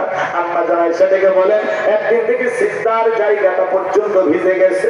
নবীজি যখন সিজদা থেকে মাথা উঠাইলেন, আম্মা জান আয়েশা জিজ্ঞাসা করলেন, নবী এত কান্না কেন করেছেন, কি হয়েছে আপনার? আমার নবী ডেকে বলে, আয়েশা আমি তো আমার জন্য কাঁদি না, আমি কাঁদি আমার গুনাহগার উম্মতের জন্য। আমি আল্লাহর কাছে কেঁদে কেঁদে বলি, আল্লাহ আমার গুনাহগার উম্মতের গুনাহগুলো মাফ করে দাও, আমার উম্মতকে ওই কঠিন জাহান্নামের আগুন থেকে মুক্তি দাও। চিন্তা করেন বাজার, আপনার আমার জীবনটা গুনাহ দিয়ে ভরা, আপনি আমি হলাম মূল ভিকটিম, মূল আসামি, মূল অপরাধী। নবী যদি আপনার আমার গুনাহ মাফের আশায় আল্লাহর কাছে দোয়া করেন, আপনাকে আমাকে জাহান্নাম থেকে বাঁচানোর জন্য আল্লাহর কাছে দোয়া করেন, তাহলে বলেন তো বাজান, আমরা হলাম মূল আসামি, আমাদের নিজেদের গুনাহ মাফের জন্য আল্লাহর কাছে দোয়া করা দরকার আছে না নাই? চিন্তা দিয়ে কান্না করার দরকার আছে না নাই? 5 ওয়াক্ত সালাত এটা তো রবের বাধ্যতামূলক ওয়াদা। নিজেকে মুসলিম দাবি করলে 5 ওয়াক্ত সালাত আপনার উপরে ফরজ। কথা বলেন নাকি নফল? বলেন বুঝলেন? 5 ওয়াক্ত সালাত এটা আপনাকে আদায় করতে হবে, এটা রবের বাধ্যতামূলক ওয়াদা। এ বাজান গোয়ার শুধু 5 ওয়াক্ত সালাত আদায় করতে হবে না, গভীর নিশীথে রাতের 1টা 2টা 3টার দিকে উঠা পৃথিবীর ভালোবাসা ত্যাগ করে ঠান্ডা পানি দিয়ে ওযু বানাইয়া নির্লয় নিবৃত্তিতে একা একা জায়নামাজে দাঁড়িয়ে আল্লাহর সাথে রুকু সিজদার মাধ্যমে জায়নামাজে সিজদা দিয়ে প্রেম করার দরকার আছে না না? যারা গভীর নিশীথে তাহাজ্জুদের জায়নামাজ আল্লাহর সাথে প্রেম করে, এরা হলো পৃথিবীর সবচাইতে বড় প্রেমী। কষ্ট হচ্ছে আপনাদের? রুকুর মাধ্যমে, সিজদার মাধ্যমে, জায়নামাজের মাধ্যমে, জিকিরের মাধ্যমে, কোরআন তেলাওয়াতের মাধ্যমে গভীর নিশীথে প্রেম করতে হবে কার সাথে? আপনি নামাজে দাঁড়িয়ে গেছেন, এই নামাজ দুনিয়ার কাউকে খুশি করার জন্য নয়, এই নামাজটা হলো একমাত্র আল্লাহকে রাজি খুশি করার জন্য। কথা বলেন ঠিক কিনা? আল্লাহ রাব্বুল আলামিন বলেন, ওয়াল্লাযীনা ইয়াবিতুনা লিরাব্বিহিম সুজদাও ওয়া কিয়ামা। যারা রাত্রি জাগরণ করে আমি আল্লাহকে সিজদা দেয়, আমি আল্লাহর জন্য দণ্ডায়মান হয়ে যায়। আমার ভাইয়েরা গভীর নিশীথে সিজদা দিয়ে চোখের পানি ছেড়ে দিয়ে আল্লাহর কাছে কান্না করে বলতে হবে, রব্বানা সিফান্না আযাবা জাহান্নাম ইন্না আযাবাহা কানা গরামা। হে আমাদের রব, ওই কঠিন ভয়ঙ্কর জাহান্নামের আগুন থেকে আমাদের মুক্তি দাও। ওই জাহান্নামের আযাব শাস্তি সহ্য করার মতো ক্ষমতা আমাদের নাই। ওই জাহান্নাম বড় কঠিন জায়গা। ইন্নাহা সাআত মুস্তাকররা ওয়া মুকামা। সূরা ফুরকানে আল্লাহ পাক কত সুন্দর জানিয়ে দিলেন, নিশ্চয়ই জাহান্নাম আবাসস্থল হিসেবে, বসতির জায়গা হিসেবে কত না নিকৃষ্টতম একটা স্থান। জাহান্নাম সুখের জায়গা না, ওটা হলো যন্ত্রণার কারখানা। আমার আল্লাহ রাব্বুল আলামিন বলেন, ইন্না জাহান্নামা কানাত মিরসাদা লিত্তাগীনা মাআবা লাবিসিনা ফিহা আহকাবা লা ইয়াযুকুনা ফিহা বারদাও ওয়ালা শারাবা ইল্লা হামিমান ওয়া গাসসাকা। সূরা নাবার ভিতরে আল্লাহ পাক জানিয়ে দিলেন, ইন্না জাহান্নামা কানাত মিরসাদা, নিশ্চয়ই জাহান্নাম ওর ভিতরে রয়েছে ফুলসিরাতের কিনারায়। শিকারি ধরার জন্য যখন ফাঁদ পাতা হয়, ফুলসিরাতের কিনারায় জাহান্নাম ওর ভিতরে রয়েছে। এটা হলো আল্লাহর অবাধ্য গোলামদের থাকার আবাসস্থল। এখানে তারা যুগের পর যুগ বসবাস করবে। একটা মানুষ কত লক্ষ বছর, কত কোটি বছর জাহান্নামের আগুনে জ্বলবে, এর সঠিক ইলম আর জ্ঞান আছে কার কাছে? ওই জাহান্নামের আগুনে মানুষ জ্বলতে জ্বলতে পুড়তে পুড়তে চেহারাটা হয়ে যাবে কয়লার মতো কালো। এই দুনিয়ার আগুনের চাইতে জাহান্নামের আগুনের পাওয়ার হলো 70 গুণ বেশি বাজার। ওই জাহান্নামের আগুনে মানে চলতে চলতে পুড়তে পুড়তে কারো দেখে যদি একবার জাহান্নামের আগুন লেগে যায় মনে হয় কলিজাটা পুরে ছাই হয়ে যাবে। ওই মানুষগুলো চিৎকার মেরে বলবে আল্লাহ আমরা ক্ষুধার্ত, আমাদেরকে খাইতে দাও। আল্লাহ ফেরেশতাদেরকে বলবে জাহান্নামের তলদেশে এক ধরনের ফলের চাষ করা হবে, সেই ফলের নাম হলো জাক্কুম, কাঁটাযুক্ত ফল। এই ফলটা যখন জাহান্নামীদেরকে খাদ্য হিসেবে হাতে হাতে দেওয়া হবে, জাহান্নামীরা খাবার মনে করে যখন গলার ভিতরে দেবে, ওই জাক্কুম নামের কাঁটাযুক্ত ফল ভিতরেও যাবে না, বাইরে বাজবে না। যত গলা নাড়াচাড়া করবে কাঁটাগুলো গলার ভিতরে উঠবে। আবার ভাইরা জাহান্নামীরা তখন ছটফট করবে আর দেখে বলে আল্লাহ এ কেমন ফল খাওয়াইতে দিলা, ভিতরেও যায় না বাহিরেও আসে না। জাহান্নামীরা তখন চিৎকার মেরে বলবে আল্লাহ আমাদের পানি দাও, পানি দাও, পানি দাও। আমার আল্লাহ বলেন লা ইয়াযুকুনা ফিহা বারদা ওয়ালা শারাবা, তাদেরকে মিনারেল ওয়াটার দেওয়া হবে না, ঠান্ডা কোনো সুস্বাদু পানি পান করাইতে দেওয়া হবে না। কেমন পানি দেওয়া হবে? ইল্লা হামিমা ওয়া গাসসাকা, ইল্লা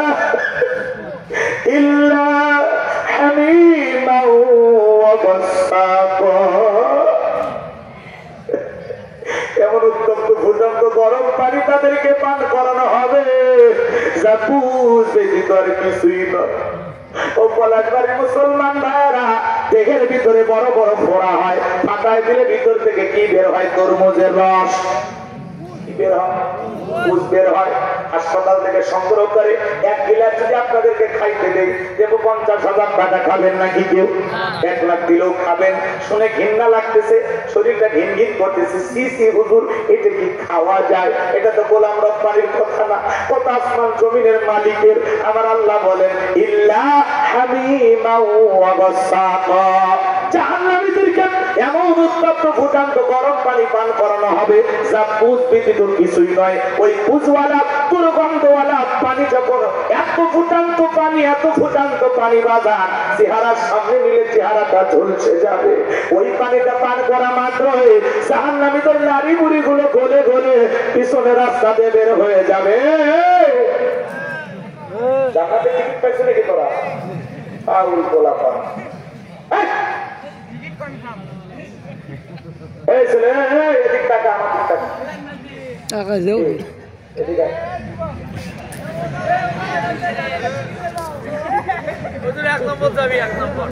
জাহান্নামের কথা শুনে পেশা লাগছে।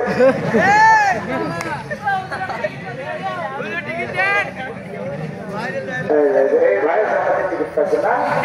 ও জান্নাতে যাচ্ছে। চিন্তা করে কঠিন কথা বলা হচ্ছে, তা আপনার কাছে একটু দিলের পরিবর্তন কি কি কথাগুলো কি আমি বানায় বলতেছি না কোরআন থেকে বলতেছি? বোঝেন না, আপনার মাথায় ধরতেছে না যে হুজুর কত কঠিন কথা বলতেছে, কি হবে আমাকে? এই এতগুলো কথা শুনে তো আপনার ওঠার কথা, কিন্তু কাঁদতে কাঁদতে অজ্ঞান হওয়ার কথা, বেহুশ হওয়ার কথা, দিনের পরিবর্তন আনার কথা। খালি ওয়াজ মাহফিল দিলে হবে না, আপনার যদি হেদায়েতের নিয়ত না থাকে, পরিবর্তন হওয়ারই নিয়ত না থাকে, মাহফিল এসে করবেন না। ইল্লা হামিমাও ওয়া গাসসাকা, সূরা নাবার 25 নম্বর আয়াত।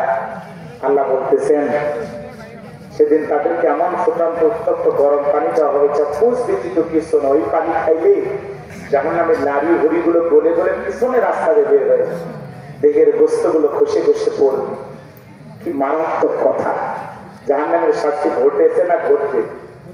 কথাটা ঘটেছে না ঘটবে? আল্লাহ সতর্ক করে দিয়েছেন, সাবধান করে দিয়েছেন, যাতে আমরা জাহান্নামের আগুন থেকে নিজেকে বাঁচাইতে পারি, ওই রাস্তা থেকে নিজেকে ফিরাইয়া জান্নাতের রাস্তায় পরিচালিত করতে পারি। আমরা যেন জাহান্নামের ভয়ে মালিকের গোলামিটা সঠিকভাবে করতে পারি। কথা বলে ঠিক কিনা? আল্লাহ সতর্ক করে দিয়েছেন, সাবধান করে দিয়েছেন, বান্দা এইভাবে শাস্তি দেওয়া হবে, জাহান্নামীদেরকে এইভাবে পোড়ানো হবে, এই খাদ্য দেওয়া হবে, এই পানি দেওয়া হবে, এইভাবে আযাব দেওয়া হবে। বান্দা সাবধান, ওই জ্বলন্ত আগুন, ওই কঠিন জাহান্নামের আগুন সহ্য করতে পারবি না। ফিরে আয়, গুনাহ করিস না, অপরাধ করিস না, অন্যায় করিস না, জুলুম করিস না, সুদ ঘুষ খাস না, জিনা ব্যভিচার করিস না। আয়, পাপের রাস্তা ছেড়ে দে, আয় জান্নাতের রাস্তায়। আল্লাহ সতর্ক করে দিয়েছেন, সাবধান করে দিয়েছেন, যাতে আমরা পাপ থেকে নিজেকে বাঁচায় রাখতে পারি, গুনাহ থেকে নিজেকে ফেরায় রাখতে পারি, জাহান্নামের আগুন থেকে নিজেকে দূরে সরায় নিতে পারি। এই জন্য আল্লাহ সতর্ক করে দিয়েছেন, সাবধান করে দিয়েছেন, অগ্রিম বার্তা, অগ্রিম মেসেজ পাঠায় দিয়েছেন, গোলাম সাবধান হও, নিজেকে জাহান্নামের আগুন থেকে বাঁচাও। কথা বলেন না কেন? সূরা তাহরিমের 6 নম্বর আয়াতে আল্লাহ কি বলেছে? হে ইমানদারগণ, নিজেরাও জাহান্নামের আগুন থেকে বাঁচো, তোমার আহাল পরিবার পরিজন যারা আছে তাদেরকে জাহান্নামের আগুন থেকে বাঁচানোর চেষ্টা করো। কথা বলেন না কেন? তাহলে বলেন তো, জাহান্নামের আগুন থেকে নিজেকে বাঁচানোর দরকার আছে না? না আমার ভাইরা, লম্বা করবো না, সংক্ষিপ্ত কথা বলে দিয়ে যাই। বুঝতে পেরেছি আপনাদের মনের অবস্থাটা কেমন। আমার ভাইরা, আমি গুনাহগার যে কথা বলতে চাচ্ছিলাম, সাহাবায়ে কেরাম কিভাবে নামাজ আদায় করতেন জানেন? মরুভূমিতে সাহাবায়ে কেরাম যখন নামাজের ভিতর দাঁড়ায় যেতেন, ওই মরুভূমির পাখিগুলো খেজুর গাছ মনে করে সাহাবায়ে কেরামদের মাথার উপরে, কাঁধের উপরে বসে থাকতো। নবীর সাহাবীরা সালাতে এত মনোযোগ, কাঁধে পাখি পরে থাকে, তারপরে তারা টের পাইতো না। বলুন আল্লাহু আকবার, আরেকটু জোরে বলেন আল্লাহু আকবার। আর আপনি আমি যদি মশা পরে হাত এই জায়গায় নিয়ে আগে মশা মারে, তারপরে সূরা ধরে। কথা বলেন ঠিক কিনা? হযরত তালহা রাদিয়াল্লাহু তাআলা নামাজ আদায় করতেছিলেন, ছেলেটা খেলাধুলা করতেছিল, জঙ্গল থেকে একটা সাপ এসে সন্তানটাকে বেঁচিয়ে ধরেছেন। স্ত্রী মানুষজনকে ডাকলেন, ছেলেটাকে বিপদ মুক্ত করলেন। হযরত তালহা নামাজ শেষে জিজ্ঞাসা করলেন, বিবি রে, বাড়িতে এত মানুষজন, ব্যাপারটা বুঝতে পারলাম না। দেখে বলে, স্বামী, আপনি যখন নামাজের মধ্যে দাঁড়িয়ে গেছেন, জঙ্গল থেকে সাপ এসে সন্তানটাকে বেঁচিয়ে ধরেছিল, আমি মানুষজনকে ডাকলাম, ছেলেটাকে বিপদ মুক্ত করলাম, এত ঘটনা আপনার চোখের সামনে ঘটে গেল, আপনি কি কিছুই বলতে পারেন না? হযরত তালহা ডেকে বলেন, বিবি রে, নামাজের মধ্যে মন যদি এদিক সেদিক চলে যায়, তাহলে নামাজ তো আর নামাজ থাকে না। আর আপনি আমি নামাজ পড়ি পলাশ বাড়ি, মন চলে যায় যাত্রা বাড়ি। কথা কন না, নামাজ পড়ে বগুড়া, মন চলে যায় মাগুরা। কথা বলা, নামাজ পড়ে গাইবান্ধা, মন চলে যায় হাতিবান্ধা। নামাজের মধ্যে দাঁড়ায়া মাঝে মাঝে দুনিয়াবি এত চিন্তা ভাবনা, এত কথা নামাজের মধ্যে মনে হয়। নামাজ 2 রাকাত না 3 রাকাত মনে থাকে না। মাঝে মাঝে নামাজের ভিতরে দুনিয়াবি এত চিন্তা, এত কথা নামাজের মধ্যেই মনে হয়। নামাজের সিজদা 2টা দিলাম না, 3টা হইল না, 1টা হইল। নামাজের ভিতরে ব্রেক করে চিন্তা করা আছে না নাই? আছে না নাই? একটি গবেষণায় বলা হয়েছে, বাংলাদেশের মুসল্লিদের, কিছু মুসল্লিদের মন নামাজের ভিতরে 8 সেকেন্ড স্থির থাকে না। আমাদের মন এত অস্থির, এত উতালা। কথা কর, আমাদের পাগল মন খালি ছটফট করে। পাগল মন রে, মন কেন উল্টো পাল্টা বলে? ও পাগল মন রে, মন কেন মসজিদে না যায় রে? আল্লাহ রে, কোন দুনিয়ায় পাঠাইলাই আমারে? বর্তমানের নারী পুরুষ সমান মাপ, লম্বা চুল কাটিয়া আবার মাথায় লাগাই ক্যাপ। আল্লাহ রে, কোন জামানায় পাঠাইলাই আমারে? হিন্দি গানের টান মারিয়া রাস্তা হাইটা যাই, আবার কারো সুরে বুকটা ফাইটা যায়। আল্লাহ রে, কোন দুনিয়ায় পাঠাইলাই আমারে? জিন্সের প্যান্টের সাথে পরিয়া রাস্তা হাইটা যাই, পুরানা মাইয়া ওইটা সেনা বড়টাই। কপালে পড়ছে টিপ, কানে পড়ছে তুল, কাছে শুধু বলেন কি বিলকিস, কয় না আমি আগুন। পোলা মানুষ কিন্তু শাস্তে কার মতো, মহিলার মতো। বুখারী শরীফের স্পষ্ট হাদিস, আল্লাহ রাসূল বলেছেন, কোন পুরুষ যদি নারীর বেশ ধারণ করে আর কোন নারী যদি পুরুষের বেশ ধারণ করে, আল্লাহর লানত তাদের উপরে। আল্লাহর লানত। কথা বলে ঠিক না? তুমি কেন মহিলার ওড়না ব্যবহার করো? নারী, তুমি কেন পুরুষের শার্ট প্যান্ট ব্যবহার করো? কথা। এরপরে ঢাকা শহরে আন্দোলন করলো, দেখলেন না? আজকে 2-3 বছর আগে ইতিহাস ভুলে গেছেন। কি বললো? কি বললো? পোশাকের স্বাধীনতা চাই। কেমন স্বাধীনতা? বলে দাদি নানি ব্লাউজ তারা শাড়ি করেছিল, আমরা করতে চাই, আপত্তি করি নাই তো। দাদি নানি ব্লাউজ তারা শাড়ি করেছিল, এখন অভাবের কারণে হোক আর গরমের কারণে হোক, কোন দাদি কি শাড়ি করে বিশ্ব রোডে আন্দোলন করতে আমি তোমার দাদি দেখে যাও শাড়ি পরেছি বলেছে? কোন দাদি নানি বলছে? আর তুমি বোন ব্লাউজ তারা শাড়ি করছে, এমন কায়দায় পিঠটা ফাঁকা রাখছো, মনে ওই জায়গায় আর্জেন্টিনা আর ব্রাজিলের ফুটবল ম্যাচ হবে। দাদি নানির তুলনা দাও। আগেকার দাদি নানি শাড়িতে পুরো দেহ রাখছে, পুরুষের কণ্ঠের আওয়াজ পাইলে ঘরের কোনায় লুকিয়েছে। আগের দাদি নানির তুলনা দাও, তাদের মতো হতে পারবো? কথা কথা এখনকার মহিলা তো পুরুষের কণ্ঠের আওয়াজ পেলে গেট খুলে দরজা খুলে গল্প করে, কার কাছে বাচ্চা বাচ্চা তো আমারই স্বামী, কি বলবেন আসেন একটা চা খেয়ে যা। কি নরম সুরের ডাক, মানে মায়ের কাছে ভাইও কাটতেছে। কথা কন দেখবে না? আছে না? না এই জন্য ভাইরা আমার, যারা পোশাকের স্বাধীনতার নামে বাংলাদেশকে অর্থলগ্ন করতে চায়, এদেশে নগ্নতাকে প্রমোট করতে চায়, এদেশের অশ্লীলতাকে প্রমোট করতে চায়, আমরা পরিষ্কার ভাবে বলতে চাই, ওই বোন পোশাকের যদি বেশি স্বাধীনতা লাগে, গুগলে সার্চ দিয়ে দেখো কোন দেশে পোশাক ছাড়া মানুষ বসবাস করে, ওই দেশে যা বসবাস করো। তোমার মতো নির্লজ্জ বেহায়া নারীর জন্য বাংলাদেশ নয়। কথা বলেন ঠিক কিনা? এদেশ মুসলমানের দেশ, এদেশ আলেমদের দেশ, এই দেশে থাকতে হবে সভ্য ভদ্র বিনয় হয়ে থাকতে হবে। কথা বলে দেখে না কোন সম্ভ্রান্ত ভদ্র ফ্যামিলির মেয়ে বোরকা ছাড়া বাহিরে যেতে পারে? পর্দা নারীকে সিকিউরিটি দেবে, পর্দা নারীকে নিরাপত্তা দেবে, পর্দাশীল নারীর উপরে আল্লাহ রহমত নাজিল হবে। কথা বলেন না? পর্দা নারীর জন্য নফল না ফরজ? অকরনা ফি বুয়ুতিকুন্না ওয়ালা তাবাররুজনা তাবাররুজাল জাহিলিয়াতিল উলা। নারীরা তোমরা ঘরের ভিতরে অবস্থান করো, খবরদার জাহিলিয়াতি যুগের মেয়েদের মতো নোংরা অশ্লীল পোশাক পরে নিজের দেহকে প্রদর্শন করো না। নারীরা পর্দায় থাকলে নিরাপদে থাকবে, পর্দাশীল নারীর উপরে আল্লাহ রহমত নাজিল হবে। ও মা, আপনারা তো সেই মা যাদের পেট থেকে নবীদের জন্ম হয়েছে, সাহাবীদের জন্ম হয়েছে, বড় বড় আল্লাহ ওয়ালাদের জন্ম হয়েছে, মুফতি মুহাদ্দিসের জন্ম হয়েছে। মা, তোমার সম্মান মর্যাদা অনেক বেশি, অনেক বেশি, অনেক বেশি। কিন্তু নারী আজকে নিজের সম্মান নিজে ধরে রাখতে পারতেছে না। কথা বল না কেন? আর এর জন্য কি আপনি কম দায়ী? আমি কি কম দায়ী? স্বামী হিসেবে আপনি জানেন আপনার স্ত্রী চোখের সামনে ব্যাপারটাই চলাফেরা করে, আপনি কিছুই বলতে পারেন, আপনি তো মফিস। কথা কন, আপনি মজা মার্কা স্বামী। কথা কন, এটা বউ টাকা মানে মারার লোকের নেই। বউটা আমার আমার বউ আমার কথা শুনবে না, খাওয়াইতে ওরে খাওয়াইতে। রিজেকের মালিক আল্লাহ, কিন্তু রোজগার করে আমরা খাওয়াই দিছি না, বোঝে না। দোয়া করে দে নাকি? কি করবো না দোয়া করবো বলেন? জবাব তো দেওয়া লাগে। বউটারে কামাই করে খাওয়াই কে? আপনি খাওয়ান না? আপনার বউ যে ব্যাপারটাই 3 পিস কইরা শাড়ি কইরা পুরো গ্রাম ঘুরতেছে, আপনি কি খেয়াল করেন? আসলে কি ভাবে ধরা উচিত? এটি জায়েজ আছে?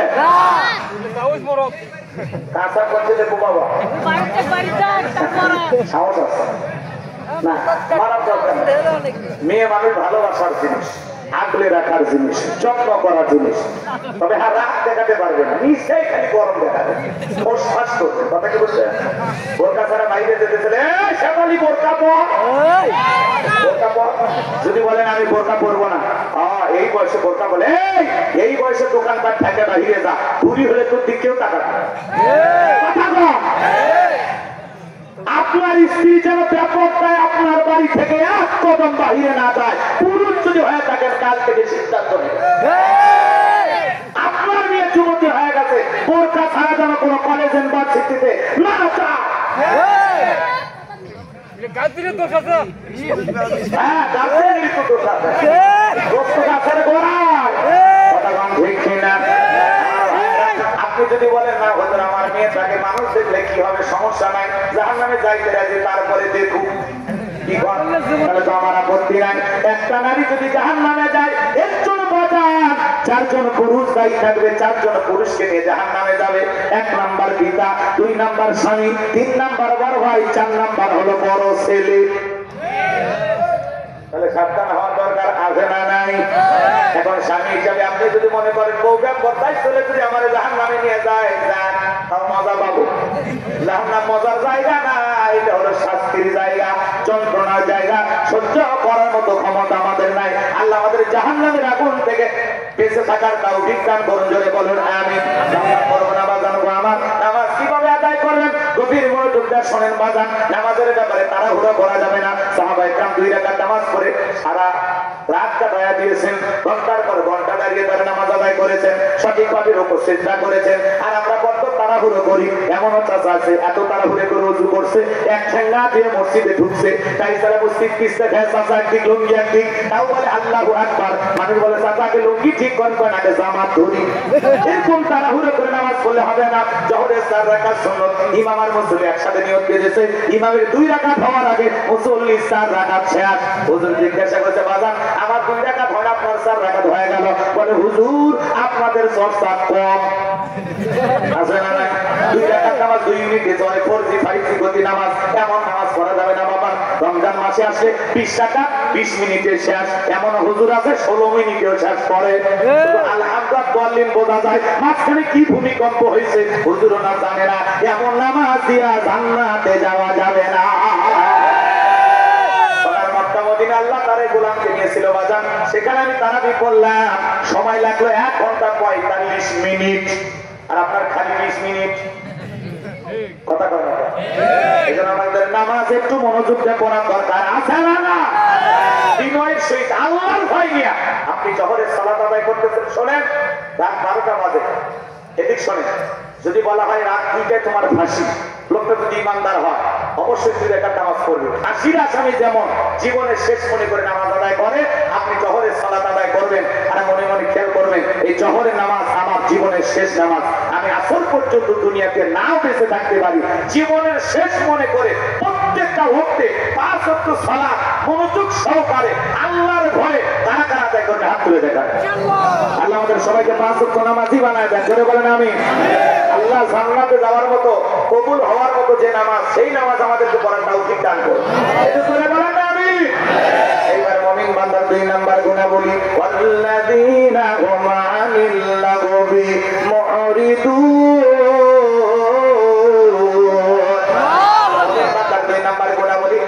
কথাবার্তা বলা যাবে না, এক জায়গায় বসে 2-3 ঘন্টা গল্প করে অমুক খারাপ তমুক খারাপ, এ হলো না সে হলো না। মনে গিবত কমিটি সভাপতি সেক্রেটারি বসে গেছে, চায়ের কাপে ঝড় তোলে। বলেন আপনি জানেন না আপনার জবানের প্রত্যেকটা কথার হিসাব একদিন আল্লাহর কাছে দেওয়া লাগবে।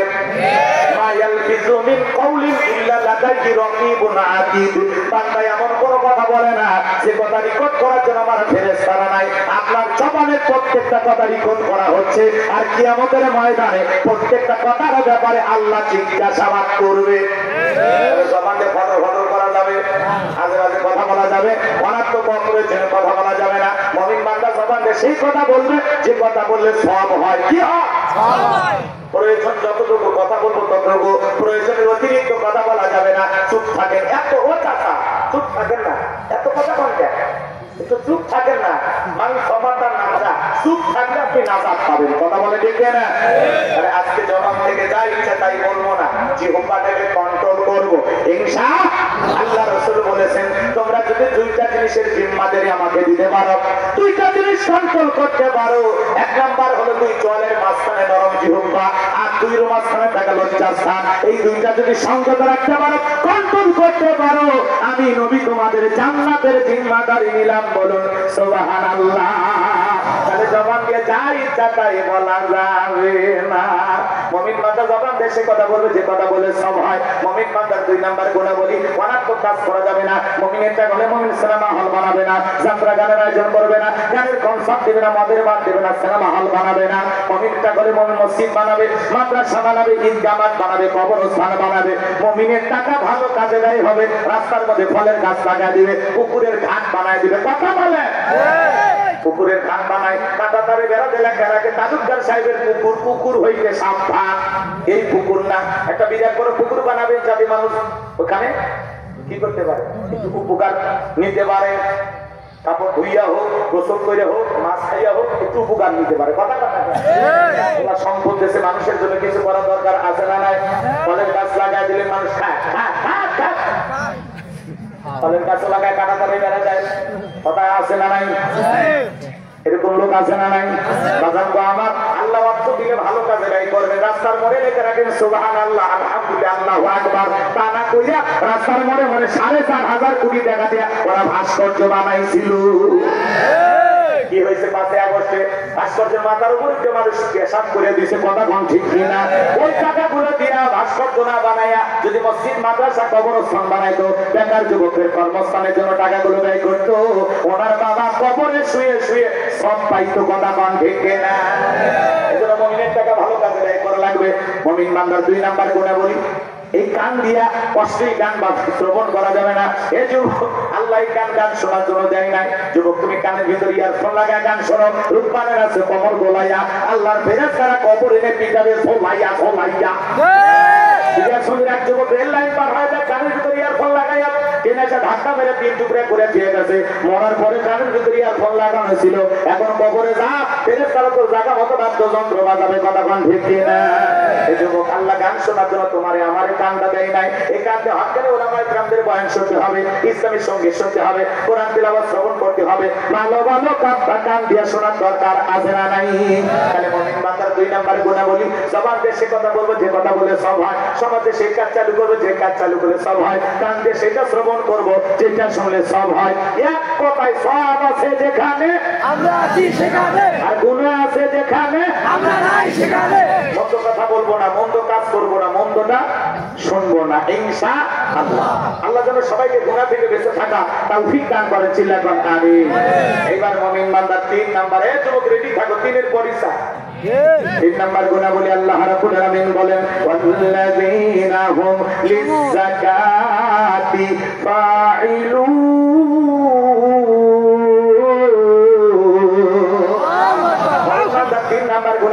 আল্লাহ যদি মুমিন বান্দাকে নিসাব পরিমাণের সম্পদের মালিক বানায়া দেয়, মুমিন বান্দাকে আল্লাহ যদি ধনী বানায়া দেয়, মুমিন বান্দা সবচেয়ে বড় হিসাব করে করে কয় লাখ টাকার কয় হাজার টাকা যাকাত আসবে, কয় কোটি টাকার কয় লাখ টাকা যাকাত আসবে। মুমিন বান্দা সবচেয়ে বড় হিসাব করে করে বছরে একবার যাকাত দেবে। কার ভয়ে? যাকাত নফল না ফরজ? নামাজ আদায় করেছেন নি ফরজ, যাকাত তেমনি ফরজ। যাকাত আছে দারিদ্রতা বিমোচন করার জন্য, অভাবমুক্ত সমাজ রাষ্ট্র দেশ গড়ার জন্য। যাকাত আছে রাস্তার এপারে 10 তালা এপারে গাছতলা তার ব্যবধানকে দূর করার জন্য। যাকাত আছে পথে পড়ে থাকা অসহায় মানুষের অধিকার প্রতিষ্ঠিত করে সমাজের মুখে তাদের বেঁচে থাকার জন্য। বোঝেন নাই? ওয়াজ বোঝেন নাই? যাকাত আমাদের দেশের অর্থনীতি যাকাত ভিত্তিক না সুদ ভিত্তিক? বলেন না বাজার, কথা কি বুঝতেছে? আমাদের সমাজের অর্থনীতি হলো সুদ ভিত্তিক। সুদ ভিত্তিক অর্থনীতি হালাল না হারাম? কুত্তার বাচ্চা হয় অনেক বলে, কুকুরের বাচ্চা হয় না? 8টা 10টা 12টা 15টা পর্যন্ত বাচ্চা হয়। গাইছে যদি থাকতো, ওদের অত্যাচার এলাকায় চলা যাইতো। জন্মের হওয়া হয়, জন্মের মরা হয়। আর গাড়ি বাচ্চি দেখবা না, হে গাই বান্ধার মানুষ কথা কর লাগে সারা জীবন বলে হুজুর গাই বান্ধাই রাখলেন, অন্য জেলায় গেলে টিটকারি মারে আমারে। হুজুর এখনো গাই বান্ধাই আছে। বাসুরের কি অবস্থা? কি করবেন? মজা করে মানুষ। আমি কিছু বলতে পারি? আমি তখন বলে একটা জেলার নামই কোরআনের মধ্যে আছে, সেটা হলো গাইবান্ধা। কথা হয় না? বাকারা, বাকারা মানে গাবি, গাবি মানে গায়। কথা কর না?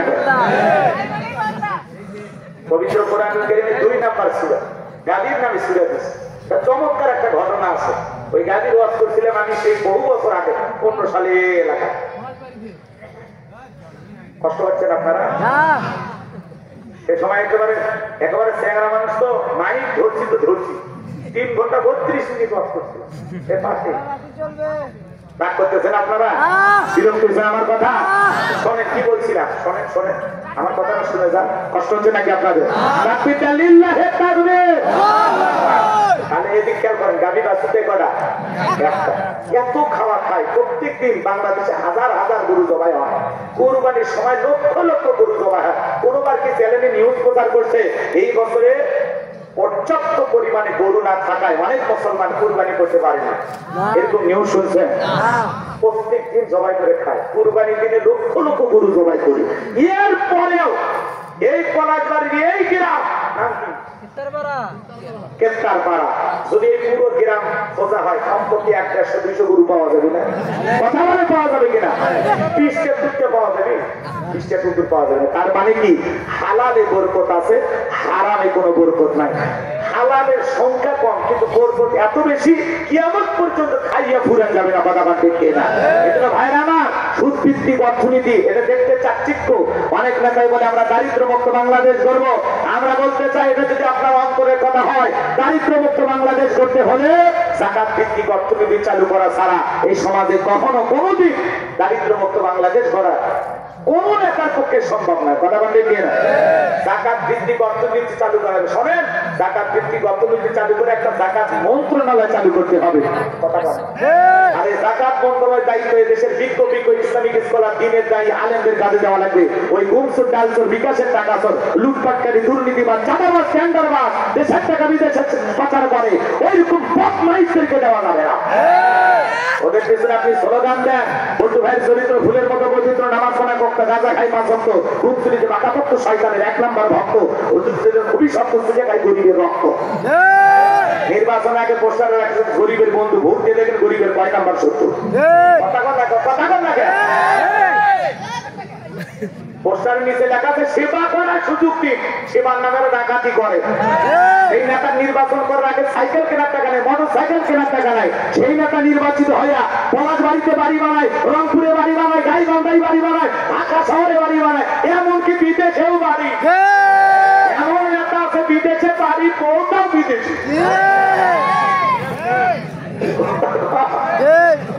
ওরা খালি আমাদেরকে ব্যবহার করে।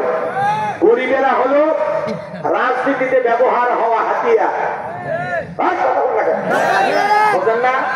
রাস্তার ভিক্ষুক মহিলা ধরে 500 টাকা দিয়ে বলে আপনার চেহারার মাঝে আমি মাকে বুঝে পাই।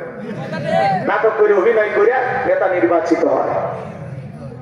নির্বাচনের আগে বাপরে বাপ এলাকায় আনা গোনা দেখলে মাথা খেলে না, মনে হয় এলাকা ছাড়বি না। ভোট নেওয়া শেষ, এলাকাটা তছনছ করে নেতা খুঁজে পাবে না। খালি আম গাছে জাম গাছে বিদ্যুতের খুঁটিতে ঈদের শুভেচ্ছা দেওয়ার জন্য বিশাল এক ব্যানার, আমি অমুক নেতা সেরাগাড়ি বদলা পবিত্র ঈদ উল ফিতরের শুভেচ্ছা। খালি ব্যানারের শুভেচ্ছা পাবেন, নেতার চেহারা দেখতে পাবেন। লক্ষ লক্ষ টাকা দিয়ে ব্যানার না বানায়, ওই টাকাতে সেমাই কিনে গরিব দুঃখীকে দে নেতা দে তা দেয় না। ওরা খালি ব্যানার তুলতে শিখছে। কথা বল না, আপনাদের এলাকায় ব্যানার নাই? এত ব্যানার লাগিয়ে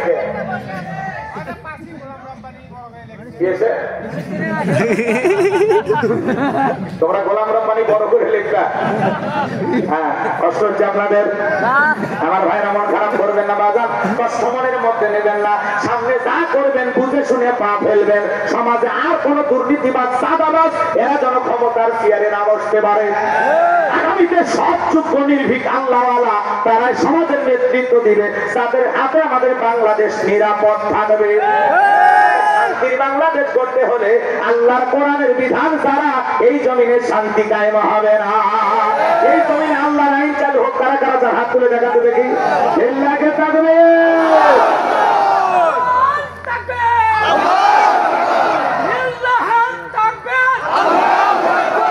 দেখেন এ যুবক,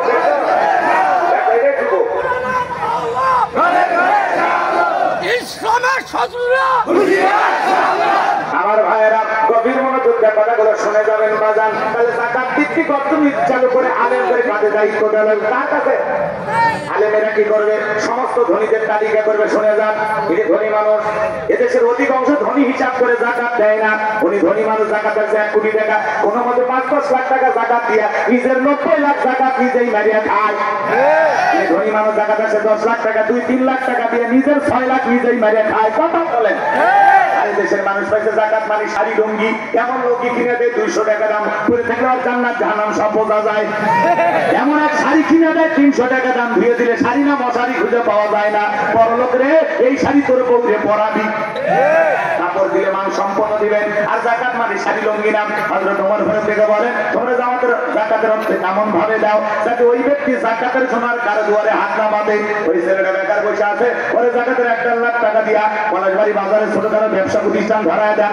আল্লাহ চাইলে 5-7 বছর ব্যবসা করিয়া ওই ছেলে নিজেও ভবিষ্যতে যাকাত দেবে। ছেলেটা বেকার বসে আছে, ওরা একটা অটো রিক্সা কিনে দেন, অটো ভ্যান কিনে দেন, লসিমন পরিমন কিছু একটা কিনে দেন, এটা চালায় দৈনিক 500-600 টাকা ইনকাম হবে। ছেলেটার বেকার থাকলো না, তার কর্মের ব্যবস্থা হয়ে গেল। বিধবা না গেছে, শাড়িতে কিলাপ সিলাই মেশিন দেন, 2টা ছাগলের বাচ্চা কিনে দেন, 2টা গাভী গরু কিনে দেন, এগুলো লালন পালন করে ভাগ্যের চাকা ঘুরাবে। এক কথায় জাকাতের অর্থ দিয়া মানুষের কর্মস্থানের ব্যবস্থা করা লাগবে। আলেমেরা কি করবে শোনেন, তিনি ধনী মানুষ, বলেন তো আপনার ব্যাংকের অ্যাকাউন্টে কত, বইয়ের অ্যাকাউন্টে কত, গোপন সিন্ধুকে কত, সাদা কত, কালা কত, বুঝতে রাখছেন কত, আপনার মোট টাকা আছে এত, আর জাকাতের টাকা হচ্ছে 2,75,72,500 টাকা। ধনী জাকাত দেবে না, জাকাত আদায় করা হবে। জাকাতের 8টা খাত আছে শোনেন। জাকাত সঠিক পদ্ধতিতে যদি 10 বছর বাংলাদেশে কালেকশন করা যায়, 10 বছর না, এখন জরিপ করে দেখা গেছে 7 বছর হলেই হয়। 7 বছর যদি ধনীদের কাছ থেকে জাকাত আদায় করা হয়, আর জাকাতের 8টা খাত অনুযায়ী সঠিক পদ্ধতিতে জাকাতের টাকাগুলো বন্টন করা হয়, সঠিক হকদারের কাছে সঠিকভাবে পৌঁছানো যায়, 7 বছর পরে বাংলাদেশে একজন ব্যক্তি জাকাতের টাকা নেওয়ার জন্য খুঁজে পাওয়া যাবে না। দেশ হবে স্বাবলম্বী। আল্লাহু আকবার বলে। মুসা আলাইহিস সালামের একটা ছোট্ট ঘটনা আপনাদের কাছে শুনে বলবো। মুসা আলাইহিস সালাম কারুনকে যা বলে, কারুন জাকাত দেওয়া লাগবে। ধনী জাকাত দেবে না, জাকাত আদায় করা হবে। কথা বলেন, কথা বলেন, বুঝতে পারতেছেন আমার কথা?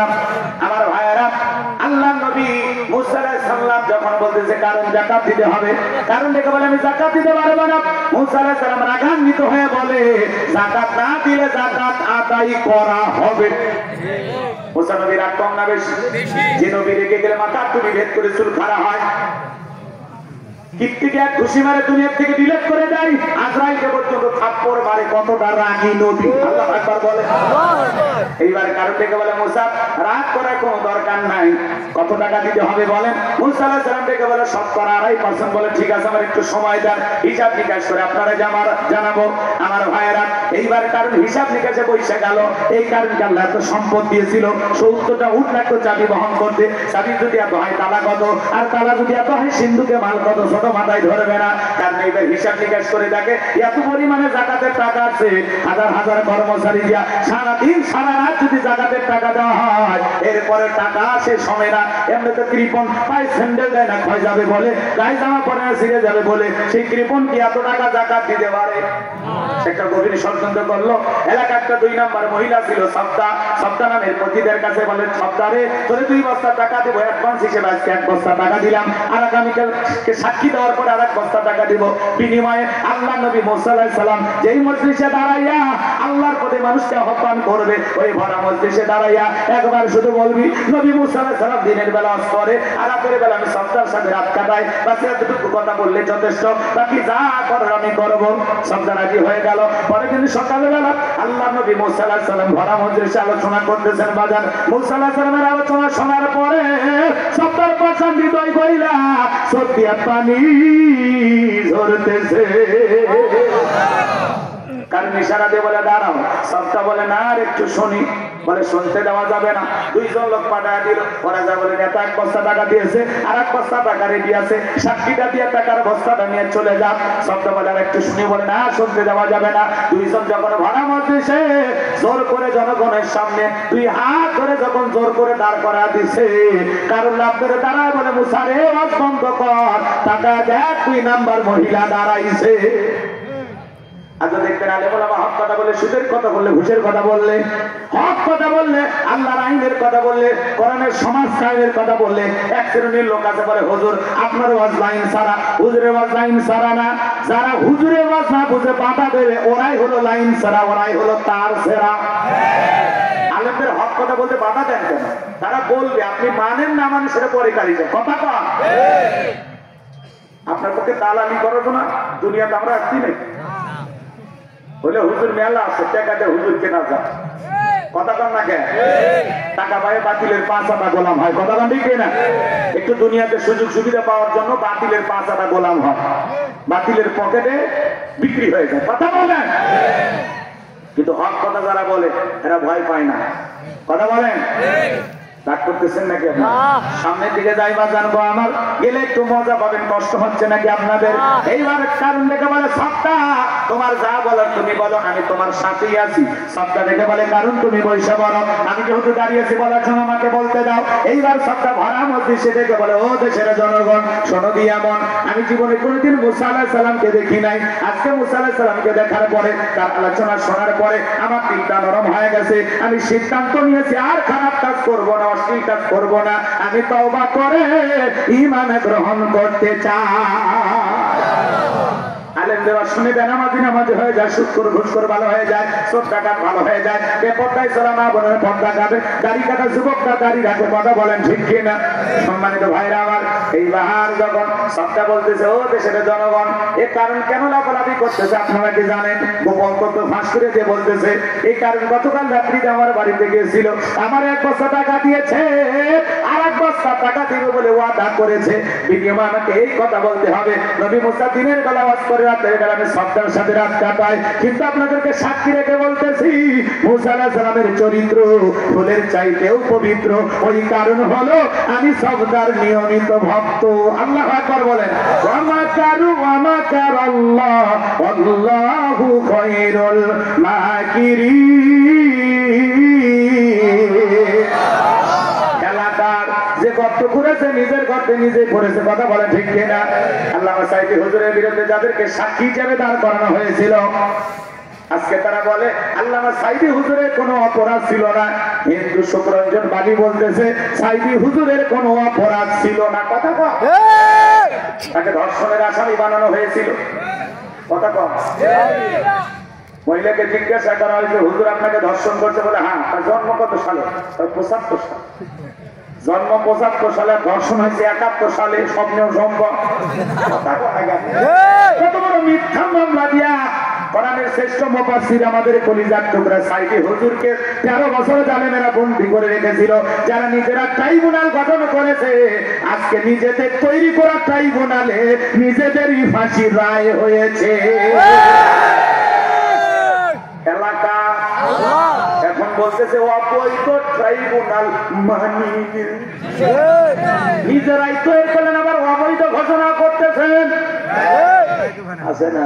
আছে। ম্যাডাম বলতেছে আই ডোন্ট কেয়ার, আমি এগুলো ভাবি না, তোয়াক্কাও করি না, টাইম দেই না। জন্ম হয়েছে, মৃত্যু একদিন হবে। তবে যারা আমার বিচার করতেছে, আমার নিয়ে বাড়াবাড়ি করতেছে, একটা তো সাথ দেবেন, সব প্রতিশোধ নেই। উনি নাকি আবার আসবে, দোয়া করেন। এরকম মহিষী নারী বাংলাদেশে দরকার। আরেকবার আসা তো দরকার হুজুর, ভালো করে দেখান লাগবে।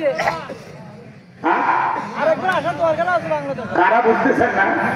আমাদের সাবেক প্রধানমন্ত্রী, বুঝতে পারছেন এটা যে উনি আসবে দেশে। তাই বলে ওনার ফাঁসিরা হয়েছে গত 17 তারিখ, শোনেননি? ওই দিন ওনার বিবাহ বার্ষিকী ছিল। এটা দুঃখজনক ঘটনা। এই দিনে ওনার এই রায়টা দেওয়া কি ঠিক হয়েছে? উপহার উপহার রাগ করতেছেন আপনারা আমার ভাইয়েরা? হ্যাঁ হ্যাঁ,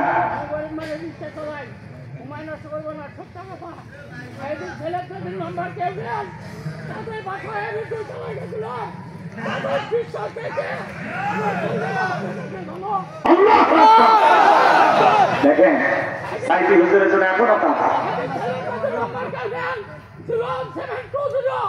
হ্যাঁ ঠিক আছে, ঠিক আছে। আমার বাবাজিরা যে কথা বলতে চাচ্ছিলাম, বাজার কষ্ট মনের মধ্যে নিলেন। যারা ট্রাইব্যুনাল গঠন করে এদেশের সোনার মানুষের বিচার করেছে, জেলখানায় বন্দী করে রেখেছিল, মিথ্যা মামলা হামলা দিয়া এদেশের সোনার মানুষদেরকে যারা ফাঁসির দড়িতে ঝুলিয়েছিল, নিজেদের তৈরি করা ট্রাইব্যুনালে আজকে নিজেদেরই বিচার হইতেছে। এই জন্য বাজার আমার খেলা ঘুরে যেতে সময় লাগে না, 2 দিন আগে আর পরে। কথা বলে আল্লাহ দেখায়, একটু সময় নিয়ে দেখায়। ইন্না বাতাসা রাব্বিকা লাশাদীদ, আল্লাহর পাকড়াও বড় কঠিন। আল্লাহ ধরে ধরে না, যেদিন ধরবে মাউগারি দিল্লি গিয়ে পড়বে। চলেন না সামনের দিকে যাই বাজান। এইবার সবটার কথা শোনার পরে সমস্ত মানুষ তখন বুঝে গেল গেল। কারণ কত বড় ষড়যন্ত্র করেছে। মুসা আলাইহিস সালাম রাগান্বিত হয়ে বলে, আল্লাহ চাইতে গেছিলাম যাকাত, আমার বিরুদ্ধে এত বড় অপবাদ, এটা তো মেনে নেওয়া যায় না। আল্লাহর পয়গম্বর মুসা আলাইহিস সালাম আল্লাহকে ডেকে বলেন, আল্লাহ কারণে ধন সম্পদ সহ জমিনের ভিতরে বিরাজ করে ফেলে দেখ, জমিন যেন কারণকে ধ্বংস করে ফেলে দেয়। মুসা আলাইহিস সালামের দোয়া আল্লাহ মঞ্জুর করলেন, কারণে ধন সম্পদ সহ জমিনের ভিতরে হাঁটু পর্যন্ত চলে গেল, জমিনের ভিতরে চলে গেছে। কষ্ট হচ্ছে আপনাদের? এইবার যখন মাজা পর্যন্ত চলে গেছে, কোমর পর্যন্ত চলে গেছে, বলে ব্যাপার না, উঠতে পারবো। এইবার যখন গলা পর্যন্ত জমিনের ভিতরে চলে গেছে, কারণ দেখে বলে, ও নবী মুসা, ধন সম্পদ যা আছে সব তোমার আর তোমার আল্লাহর, তুমি নিয়ে যাও, জানতে একটু ভিক্ষে দাও। মুসা আলাইহিস সালাম দেখে বলেন, আল্লাহুস সামাদ, আমার আল্লাহ অমুখাপেক্ষী, আমার আল্লাহ শুধু দিয়েই যায়। কারণ রে তোর ধন সম্পদ সহ জমিনের ভিতরে চলে যা, আর পৃথিবীর ইতিহাসে সাক্ষী থাক, তোর মতো যারা সম্পদ জমা রাখবে আল্লাহ রাস্তায় খরচ করতে চাইবে না, কঠিন কিয়ামতের ময়দানে তুই কারণের কাতারে আল্লাহ তাদের বিচার করবে। আল্লাহ স্পষ্ট বলেছেন, যারা স্বর্ণরূপা টাকা পয়সা জমা রাখে, আল্লাহ রাস্তায় খরচ করতে চায় না, তাদের জন্য হচ্ছে আযাবের সুসংবাদ। এজন্য ধনী যারা আছেন বাজান, যাকাত দেবেন। কথা বলেন, যাকাত দেবেন। ধনী যদি যাকাত দেয়, সম্পদ কমে না বাড়ে, সম্পদ কমে না বাড়ে। কথা বোঝেন নাই না? আল্লাহ যে আপনাকে যাকাত দাতা হিসেবে কবুল করছেন, এটা একটা শুকরিয়ার বিষয়। আলহামদুলিল্লাহ, আল্লাহ আমার মতো হতভাগাকেও যাকাত দেওয়ার জন্য কবুল করছে। কথা বলেন না? এটা একটা ফরজ ইবাদত। এই ফরজ ইবাদতের যোগ্য আল্লাহ আপনাকে মনে করছে, তাহলে আপনি ভাগ্যবান না? আল্লাহ হাতটা এই জায়গায় রাখছে, আল্লাহ তাহলে এই জায়গায় রাখতে পারতেন না? এই জন্য ধনী যারা আছেন, যাকাতের টাকা একবারে একটা অসচ্ছল গরিব দেখে একবারে 1.5 লাখ টাকা করে দিয়ে দিলেন, দিয়ে বলবেন, বাবা আর কারো কাছে হাতটা দিস না, এই টাকা দিয়ে কিছু একটা বই রেখা। কথা মান দেখে না?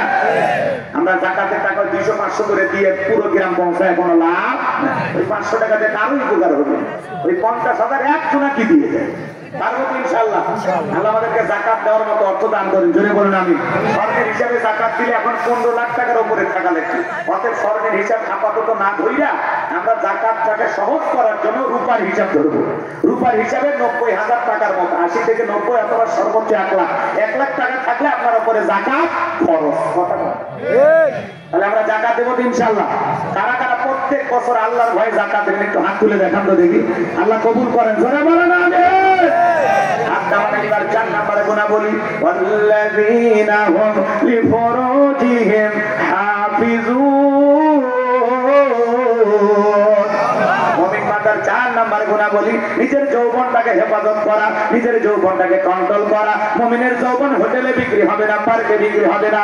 মুমিন কোনোদিন বিয়ের আগে অবৈধ কোনো প্রেম ভালোবাসা করতে পারে না। কথা বলেন ঠিক কি না? এই যুবক, আল্লাহ শিশুকালের হিসাব নেবেন না, হিসাব নেবেন যৌবন কালের। আমরা যৌবন কালে গুনাহ করতে ভালোবাসি, আর যৌবন কালের ইবাদত আল্লাহ পছন্দ করেন। এই জন্য আল্লাহ বলতেছেন, ওয়াল্লাযীনা হুম লিফুরুজিহিম হাফিজুন, যারা নিজের যৌবনটাকে সংযত রাখে, নিজের যৌবনটাকে কন্ট্রোল করে, তাহলে গুনাহ থেকে, শয়তানের ওয়াসওয়াসা থেকে এই যৌবন কালের সময়টা কন্ট্রোল করা দরকার আছে না নাই? ওই সময় দুনিয়াটা রঙিন রঙিন মনে হয়, উঠতে মনে চায়, ফুর্তি করতে মনে চায়, গুনাহ করতে মনে চায়, সিনেমা দেখতে মনে চায়, পাপ করতে মনে চায়। শয়তান খালি ওয়াসওয়াসা দেয়, ধোঁকা দেয়, সব সময় কুমন্ত্রণা দেয়। কথা বলেন, কিন্তু এই সময়টাকে আপনাকে কন্ট্রোল করা লাগবে, নিজের নফসের সাথে যুদ্ধ করা লাগবে। মনে চাইলে গুনাহ করা যাবে না। নফস যখন বলবে এই গুনাহ করতে, গুনাহ করবি কেমনে? যেই জায়গায় দাঁড়িয়ে গুনাহ করবি, পৃথিবীর কেউ না দেখলে দেখতেছেন তিনি কে। আমি এই জায়গায় দাঁড়িয়ে গুনাহ করতেছি। যারা গুনাহ করেন, শোনেন, যারা পাপ করেন, একটাবার চিন্তা করবেন, আপনি যে জায়গায় দাঁড়ায় গুনাহ করতেছেন, পৃথিবীর কেউ না দেখলে একজন দেখতেছেন কি? আল্লাহ দেখতেছেন। পাপ করবেন না পাপ ছেড়ে দেবেন? কথা বলেন না কেন ভাই? লাগতেছেন আমার কথা কি রাগ করেন? আপনাদের কি খারাপ লাগতেছে? এটি খেয়াল করেন, এই যৌবন কালের এই সময়টার হিসাব নেবেন কে? আল্লাহ। বৃদ্ধ বয়সে 70-80 বছর বয়স হয়ে গেছে, পৌষ মাস, মাঘ মাস, এক চাচা যদি বলেন, চাচা 2000 টাকা দেবো, পুকুর থেকে গোসল করেন। চাচা বলেন, ভাসি দেয়া, যে শীত পড়ছে, পুকুর থেকে গোসল করে উঠে ওই 2000 টাকা নেওয়ার মতো শক্তি থাকবে তো? কথা বলে কিন্তু একটা যুবককে যদি বলেন ভাতিজা 2000 টাকা দেবো পুকুর থেকে গোসল করো, বলবো হুজুর কাপড় খুঁজছি টাকা বাড়ি করে। কারণ যুবকের একটা পাওয়ার আছে, স্পিরিট আছে, শরীরের শক্তি আছে। কথা বলেন ঠিক কিনা? বৃদ্ধকালে লম্বা সময় রুকুতে থাকা যায় না, মনে হয় পড়ে যাব। বেশি সময় চিন্তায় থাকা যায় না, মনে হয় দম কাটকে মারা যাব। বৃদ্ধ বয়সে ঠান্ডা পানিতে উজু বানানোর ক্ষমতা থাকে না, চাচিমা গরম পানি করে দিলে চাচার ভাগ্যে উজু হবে। শীতের দিনে চাচিমার গরম পানিও নেই, চাচার ভাগ্যে উজুও নাই, নামাজও নাই। কথা বলেন ঠিক কিনা? এই জন্য বাজার ইবাদত বৃদ্ধকালের জন্য জমায় রাখলে হবে না। এখন আছে চামড়া টাইট, আল্লাহর সাথে করতেছেন ভাই। যখন হবে চামড়া ঢিল, তখন দেখবেন আল্লাহর সাথে মিল, তখন মিল দিয়ে লাভ নাই। উঠতে বসতে জয়েন্টে ব্যথা, ইবাদতের মন যাবে, উঠবেন আর আল্লাহ দেখবেন, ওই কুটাকুটি ডাক আল্লাহ কবুল করবে না। কথা ঠিক কিনা? যৌবন কালের এই সুন্দর সময়টা আল্লাহর ইবাদতে কাটানো লাগবে। কথা ঠিক কিনা? পাঠ করতেছেন মনে হয় আপনারা? আমার যুবক ভাইরা রে, এই রঙের যৌবন একদিন জং ধরবে, কাঁচাদের একদিন সাদা হয়ে যাবে, তাই চামড়াটা ঢিল হয়ে যাবে। কথা বলেন ঠিক না? তোমার গহনা দিন ভু রাইয়া যাইবে, গহনা দিন ভু রাইয়া যাইবে, যৌবনে লাগবে ভাতি। ওই যে দেখো কাটিতেছে তোমায় কবরের মাটি। যেদিন সন্ধ্যার আগে রূপের বেলা, এক নিমিষেই ভেঙে যাবে তোমার রঙেরই মেলা। কারে দিবা তুমি জোরে ধমক, কারে দিবা তুমি জোরে ধমক, তার মাথায় ভাঙবা লাঠি। ওই যে দেখো ডাকিতেছে তোমায় কবরের মাটি। খবর পেয়ে আসবে আত্মীয় স্বজন, তোমারই চার পাশে পয়সা সবাই করিবে কান্দন। সাজাইবে তোমায় মনের মতন, সাজাইবে তোমায় মনের মতন, কি সুন্দর পরিপাটি। ওই যে দেখো ডাকিতেছে তোমায় কবরের মাটি। কইরা মরো তুমি, ফিরা মরো তুমি মায়ারি পিছে, এত আশা ভালোবাসা সবই যে মিশে। কোন দিন জানো আইসা পরে, কোন দিন জানো আইসা পরে, আজরাইলের হাতের চিঠি। ওই যে দেখো ডাকিতেছে তোমায় কবরের মাটি। দুনিয়াটা কোনো চোখটা বন্ধ করলে সব শেষ। এ যুবক, যৌবনের কারণে গুনাহ করো। হযরত আলী রাদিয়াল্লাহু তাআলা বলেন, তোমরা যৌবনের কারণে গুনাহ করো, একদিন তোমাদের যৌবন থাকবে না, আমলনামায় গুনাহ ঠিকই লেখা থাকবে। কথা বলেন? মুরব্বি চাচা ভাবতেছেন ভাতিজা ওয়াক্ত যুবকদের জন্য হচ্ছে, আমাদের জন্য না। চাচা আপনার এক সময় 22 বছর 25 বছর বয়স ছিল, ওই যে সয়ালা নৌকার চড়ে যমুনা নদীর ওই দিকে, ওই যে বালাসী ঘাটের ওই পাশে সরের ভিতর গেলেন না, ওই কাশফুলের ওই সাইডে, ওই দিনের ঘটনাটা মনে আছে? ফেরেশতারা এখনো লিখে রাখছে। কথা কয় না, কথা কয় না। এ যুবক, রাত 2টার দিকে কার জানালায় গিয়ে গল্প করবি? কথা কন না। 14 ফেব্রুয়ারিতে কার পিছনে গোলাপ ফুল নিয়ে ঘুরবি? কথা কন। বৈশাখ পালন করতে গিয়ে কার বুকের অন্য ধরে টান দিলি? প্রত্যেকটা ভিডিও ফেরেশতাদের কাছে আছে। গভীর নিষেধে গাড়ি ফেরেশতা কার সাথে ভিডিও কলে কথা বলিস? কি বলেন? ফেরেশতারা দেখে না, লেখে না, পাকাম থেকে ফেলে দিস। কথা কন, কথা কন। এই যৌবনকালে গুনাহ করতেছেন, রং তামাশা করতেছেন, প্রত্যেকটা দিনের প্রত্যেকটা সেকেন্ডের হিসাব আল্লাহর কাছে দিতে হবে। আপনি দিতে বাধ্য। কথা কন, আপনি দিতে বাধ্য। যুবক, যৌবনের পরীক্ষা দিয়েছেন, কিছু বানাইছেন, অনেক লম্বা ঘটনা, সংক্ষিপ্ত কথা।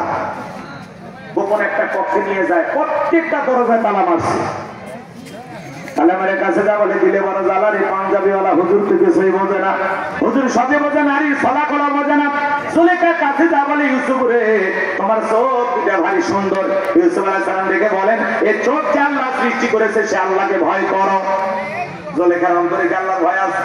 নাই। জলেখা নিজের কাপড়গুলো ছিঁড়ে ছিঁড়ে দেবতার মুখগুলো ঢাকতেছে।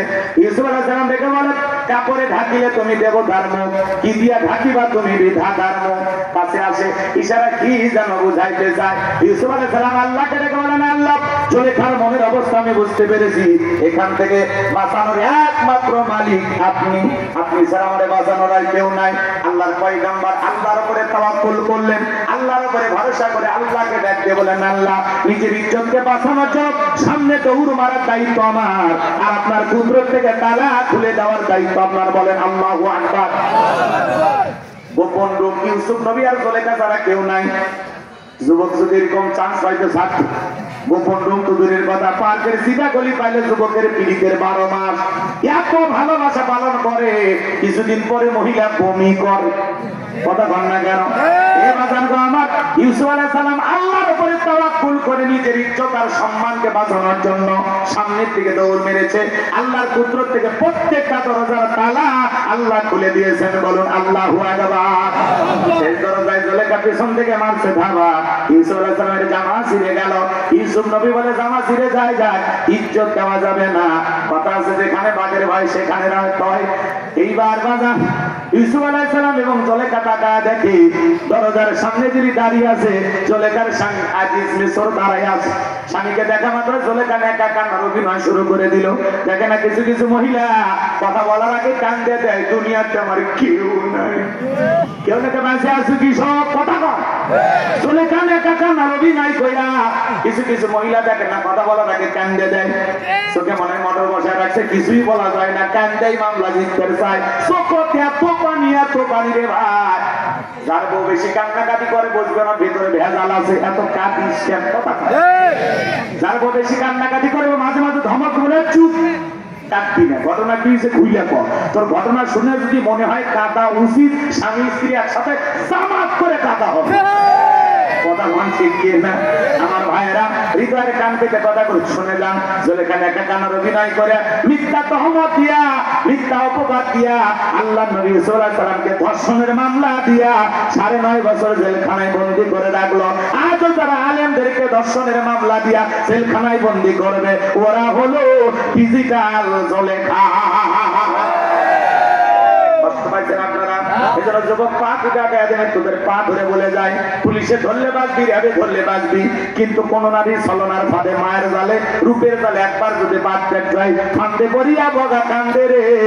সারা জীবন কেঁদেও ওই কাল নাগিনীর বিষাক্ত সবল থেকে তোরা বাঁচতে পারবি না। ওরা ছেলেদের ভালোবাসে না, ওরা ছেলেদের এমন নিয়ে এখন ব্যবসা বাণিজ্য করে।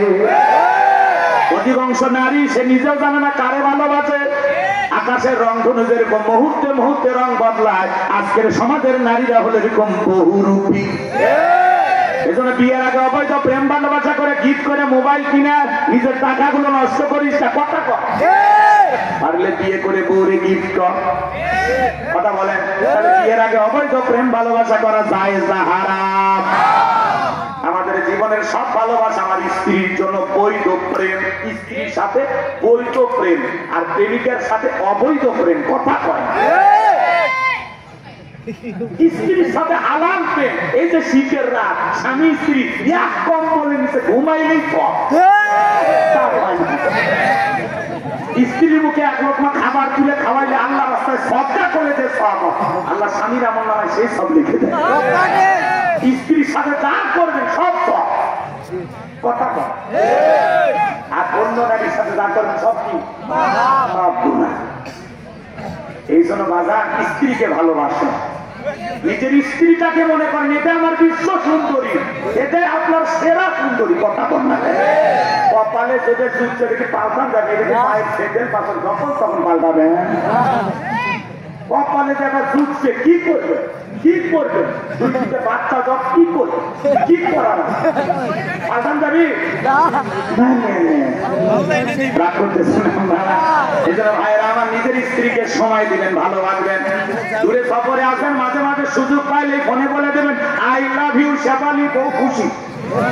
মেয়ে মানুষ একটু পুরুষের ভালো ব্যবহার পাইলে খুশি। আপনার বউকে আপনি খুশি রাখতে পারেন, আপনি পুরুষ থাকেন। কথা বল না কেন? আর যে স্ত্রী স্বামীর মন খুশি রাখতে পারে না, স্বামীকে ভালো রাখতে পারে না, স্বামীর মন খুশি করতে পারে না, বউ হলো না। হ্যাঁ মা বোনেরা শুনতেছেন, রাতের বেলায় স্বামীর জন্য সাজুগুজু করবেন। প্রত্যেকদিন রাতের বেলায় স্বামী বাড়িতে আসার আগ পর্যন্ত নতুন শাড়ি, থ্রি পিস পরে, মেকআপ টেকআপ যা আছে দিয়ে অপেক্ষায় থাকতেন। গেট খোলা মাত্রই সালাম দিবেন। কথা বুঝ না, ভাই স্বামী সালাম দিবেন অথবা স্ত্রী সালাম দিবেন। আপনি এমন ভাবে সেজে গুজে থাকবেন, আপনার চেহারার দিকে তাকাইয়া আপনার স্বামী যেন বলতে বাধ্য হয়, পরে না চোখের পলক কি আমার বইয়ের রূপের ঝলক।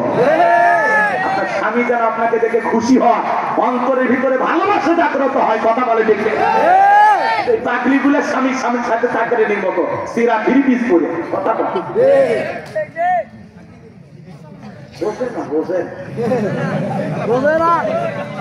রাগ করতেছেন। আবার ওই নারী বিয়ের বাড়ি যাওয়ার ফলে বাপের বাড়ির কথা বলে মার্কেটের খবর পালে কি সাদা সাদা শরীরের ভিতরে সুগন্ধি বের করে নারীদের বাইরে যাওয়া হারাম। এ কথা বলে না, কিচ্ছু বলতে না, বুঝলেন? রাগ করতেছেন আপনারা মনে হয়।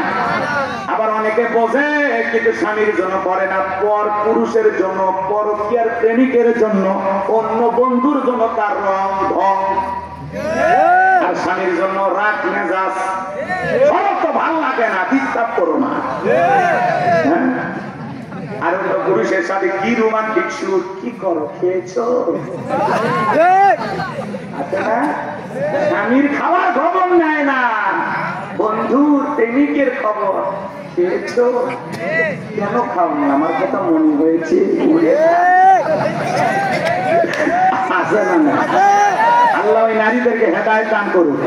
এই পরকের অভিশাপে হাজার পরিবার ধ্বংস হচ্ছে, তারা আমার দেখে না। গভীর হয়েছে, আর এই বস করা গেল না। 25 তারিখে দিনের বেলা আসতেছে, কথা বল না কেন? ওটি হবে ডিজিটাল কিছু আলোচনা হবে, যুবক রেডি থাকো, কথা বল না কেন? দেখা হবে ইনশাআল্লাহ। তাহলে 4 নাম্বার গুণাবলী, ওয়াল্লাযীনা হুম লিফুরুজিহিম হাফিজুন। নিজের যৌবনটাকে সংযত রাখা। তাহলে যৌবনকালে বেশি বেশি ইবাদত করবো কার? এই যৌবনকালের সময়টা কার জন্য কুরবানি করবো? আল্লাহর জন্য কুরবানি করবো ইনশাআল্লাহ। আল্লাহ কবুল করেন, জোরে বলেন আমিন। 5 আর 6 নাম্বার গুণাবলী, ওয়াল্লাযীনা হুম লিআমানাতিহিম ওয়া আহাদিহিম রাউন। এ যুবকে 5 মিনিট। 5 নাম্বার হলো আমানত রক্ষা করা। এই জীবনটা আমানত, ছেলে মেয়ে আমানত, স্ত্রী সন্তান আমানত, জায়গা জমি আমানত, বক্তার কাছে শ্রোতা আমানত, কথা বলে না কেন? শিক্ষকের কাছে ছাত্র ছাত্রী আমানত, নেতার কাছে জনগণ আমানত, ইউনিয়ন সরকারের কাছে 20 কোটি জনগণ হলো আমানত। আগামীতে যিনি প্রধানমন্ত্রী হবে তার কাছে পুরো দেশটা আমানত। আগামীতে আপনাদের এমপি যে হবে তার কাছে পলাশবাড়ির লোকজন আমানত। কথা 5 নাম্বার আমানত রক্ষা করা। 6 নাম্বার হলো প্রতিশ্রুতি রক্ষা করা। মুমিন মুখে যা বলে অন্তরে তা বিশ্বাস করে, কাজে তা বাস্তবায়ন করে। মুমিন কোনোদিন প্রতিশ্রুতি ভঙ্গকারী হতে পারে না। সামনে ওয়াদার মৌসুম অনেকে দেবে, ধ্যান করবো, ত্যান করবো, এ করবো, সে করবো, ওদের মিথ্যা প্রতিশ্রুতিতে ভোলা যাবে না। কথা কি বুঝতে পারছেন? সব লোকেরা কথা কম বলে কিন্তু কাজ করে দেখায়, কথা বলে। সামনের দিকে যাই বাজান। 7 নাম্বার হলো ওয়াল্লাযীনা হুম আলা সালাওয়াতিহিম ইউহাফিজুন। যারা যত্ন সহকারে সালাত আদায় করেন, যে আসরে নামাজ পড়ে মাগরিব পর্যন্ত মসজিদে মন টাঙানো থাকে, মাগরিব পরে এশা পর্যন্ত মসজিদে মন টাঙানো থাকে, এশা করে ফজর পর্যন্ত মসজিদে মন টাঙানো থাকে, যে একা নামাজ পড়ে না, স্ত্রী সন্তানদেরকে নিয়ে নামাজ আদায় করে। একটা পরিবারের 6 জন সদস্য সবাই যদি নামাজ পড়ে, ভালো লাগে না খারাপ লাগে? পৃথিবীর সফল বাবা তারা ছেলের হাত ধরে মসজিদে নিয়ে যায়। যারা ছোট ছোট বাচ্চাদেরকে মসজিদ মুখে বানাবেন, আজকের শিশু আগামীর বাংলাদেশ, ওরাই হবে আগামীর এমপি মন্ত্রী। কথা বলেন। শিশুদের মসজিদে গেলে মুরব্বী চাচারা অনেক সময় ধমক দেয়, না চাচা ধমক দেওয়া যাবে না। আজ আজকের শিশু একটু দৌড়ঝাঁপ করবে, ওরা মসজিদে কাতারে ফাঁকে দৌড়ায়, ট্যাপের পানি নষ্ট করে। মুরব্বী চাচা আপনার কাছে অনুরোধ করলে ছোট বাচ্চাকে বলেন, বাবা কোন ক্লাসে বলো ক্লাস 3-তে, ঠিক আছে ভাতিজা 10টা টাকা তোমারে দেব, আমি যেভাবে ওযু করবো সেইভাবে যদি ওযু করতে পারো, দেখবেন আপনার ছোট্ট সন্তানটা সত্য ভাতিজা আপনি যেভাবে ওযু বানাবেন ওই ছেলেটা হুবহু ওইভাবে ওযু করবে। কথা বলেন ঠিক কিনা? আপনার এই 10 টাকার কারণে ছেলেটা ওযু শিখে গেল। আপনি মারা গেলে ওই ছেলেটাকে যদি ওযু শিখাইতে পারেন, রুকু সিজদা শিখাইতে পারেন, আপনার জানাজা যে কাঁদবে আর বলবে এই চাচা মিয়া আমারে ওযু আর নামাজ শিখাইছিল। ভালো মানুষ কথা বলবেন। তাহলে ছোট ছোট বাচ্চাদেরকে মসজিদে নিয়ে যাবেন, মসজিদ কমিটি দায়িত্ব নিয়ে দেখবেন এই মসজিদে ছোট বাচ্চা নামাজে আসলে চকলেট দেওয়া হয়। 40 দিন জামাতের সহিত নামাজ পড়লে 40 দিন পরে বাচ্চাদেরকে গিফট দেবেন, উপহার দেবেন। তাহলে কি হইল? বাচ্চাদের নামাজের প্রতি আগ্রহটা বৃদ্ধি পেল, ওরা হবে মসজিদ মুখী। কথা আর ওরা যদি মসজিদে না আসে ওরা হবে ইয়াবা ঘর, গাঁজা ঘর, নেশা ঘর, বদমাইশ, হারাম ঘর, অনলাইনে জুয়া খেলবে, জীবন যৌবন সব শেষ করবে। কথা কর আর মসজিদে এসে ভালো থাকবে। আল্লাহ বুঝদান করে জোরে বলুন আমিন। পরিবারের সবাইকে নামাজি বানাবো তো ইনশাআল্লাহ। আল্লাহ কবুল করেন। এই 7টা গুণাবলী যদি আমল করতে পারেন, উলাইকা হুমুল ওয়ারিসুন আল্লাযীনা ইয়ারিসুনাল ফিরদাউস হুম ফিহা খালিদুন। আল্লাহ বলেন তারাই হবেন উত্তরাধিকারী জান্নাতুল ফিরদাউসের, সেখানে তারা চিরকাল বসবাস করবেন। আল্লাহ কোনদিন জান্নাত থেকে বের করে দেবেন না। চিৎকার মেরে বলুন সুবহানাল্লাহ। কারা কারা জান্নাতে যেতে চান এই 7টি আমল করে হাত তুলে সর্বশেষ আল্লাহকে দেখা। আল্লাহ এই 7টা গুণাবলী আমাদের আমল করে তৌফিক দান করুন। চিল্লা বলেন আমিন। করবেন তো আমল ইনশাআল্লাহ। আমার বাজান আমি সূরা আল মুমিনুন থেকে 7টা গুণাবলী আপনাদেরকে শোনাবেন। যারা দাঁড়িয়ে কষ্ট করে শুনেছেন বসুন, এক্ষুনি মনে যান। চাচা বসুন। 1 নাম্বার, যারা বিনয়ের সহিত নম্রতার সহিত জবান দিয়ে অনার্থক কথা বলা যাবে না। সে কথা বলবো যে কথা বলে সব হয়, সে কাজ চালু করবো যে কাজ চালু করে সব হয়, সেটা শ্রবণ করবো যেটা শুনে সব হয়। পারবো তো ইনশাআল্লাহ। 3 নাম্বার, আল্লাহ সম্পদ দিলে হিসাব করে যাকাত দেবো, ধনী বানাইলে যাকাত দেবো। 4 নাম্বার, যৌবনকালের সময়টা আল্লাহর ইবাদতে বেশি বেশি করে কাটাবো। 5 নাম্বার, আমানত রক্ষা করবো, আমানতের খেয়ানত করবো না। 6 নাম্বার, ওয়াদা প্রতিশ্রুতি ঠিক রাখবো, প্রতিশ্রুতি ভঙ্গকারী হব না, মনে থাকবে। আর 7 নাম্বার, যত্ন সহকারে সালাত আদায় করবো। আল্লাহ 1 নাম্বার সালাতে শুরু করলেন, 7 নাম্বার সালাতে শেষ করলেন। তাহলে সালাতের গুরুত্ব সবথেকে কম না বেশি? কিয়ামতের ময়দানে সর্বপ্রথম সালাতের হিসাব নেবেন। আল্লাহ আমাদের বুঝ দান করুন, আমল করার তৌফিক দান করুন। আখিরি দাওয়ানা আলহামদুলিল্লাহি রাব্বিল আলামিন। আসসালামু আলাইকুম ওয়া রাহমাতুল্লাহি ওয়া বারাকাতুহু। সকলে দরুদ ইব্রাহিম।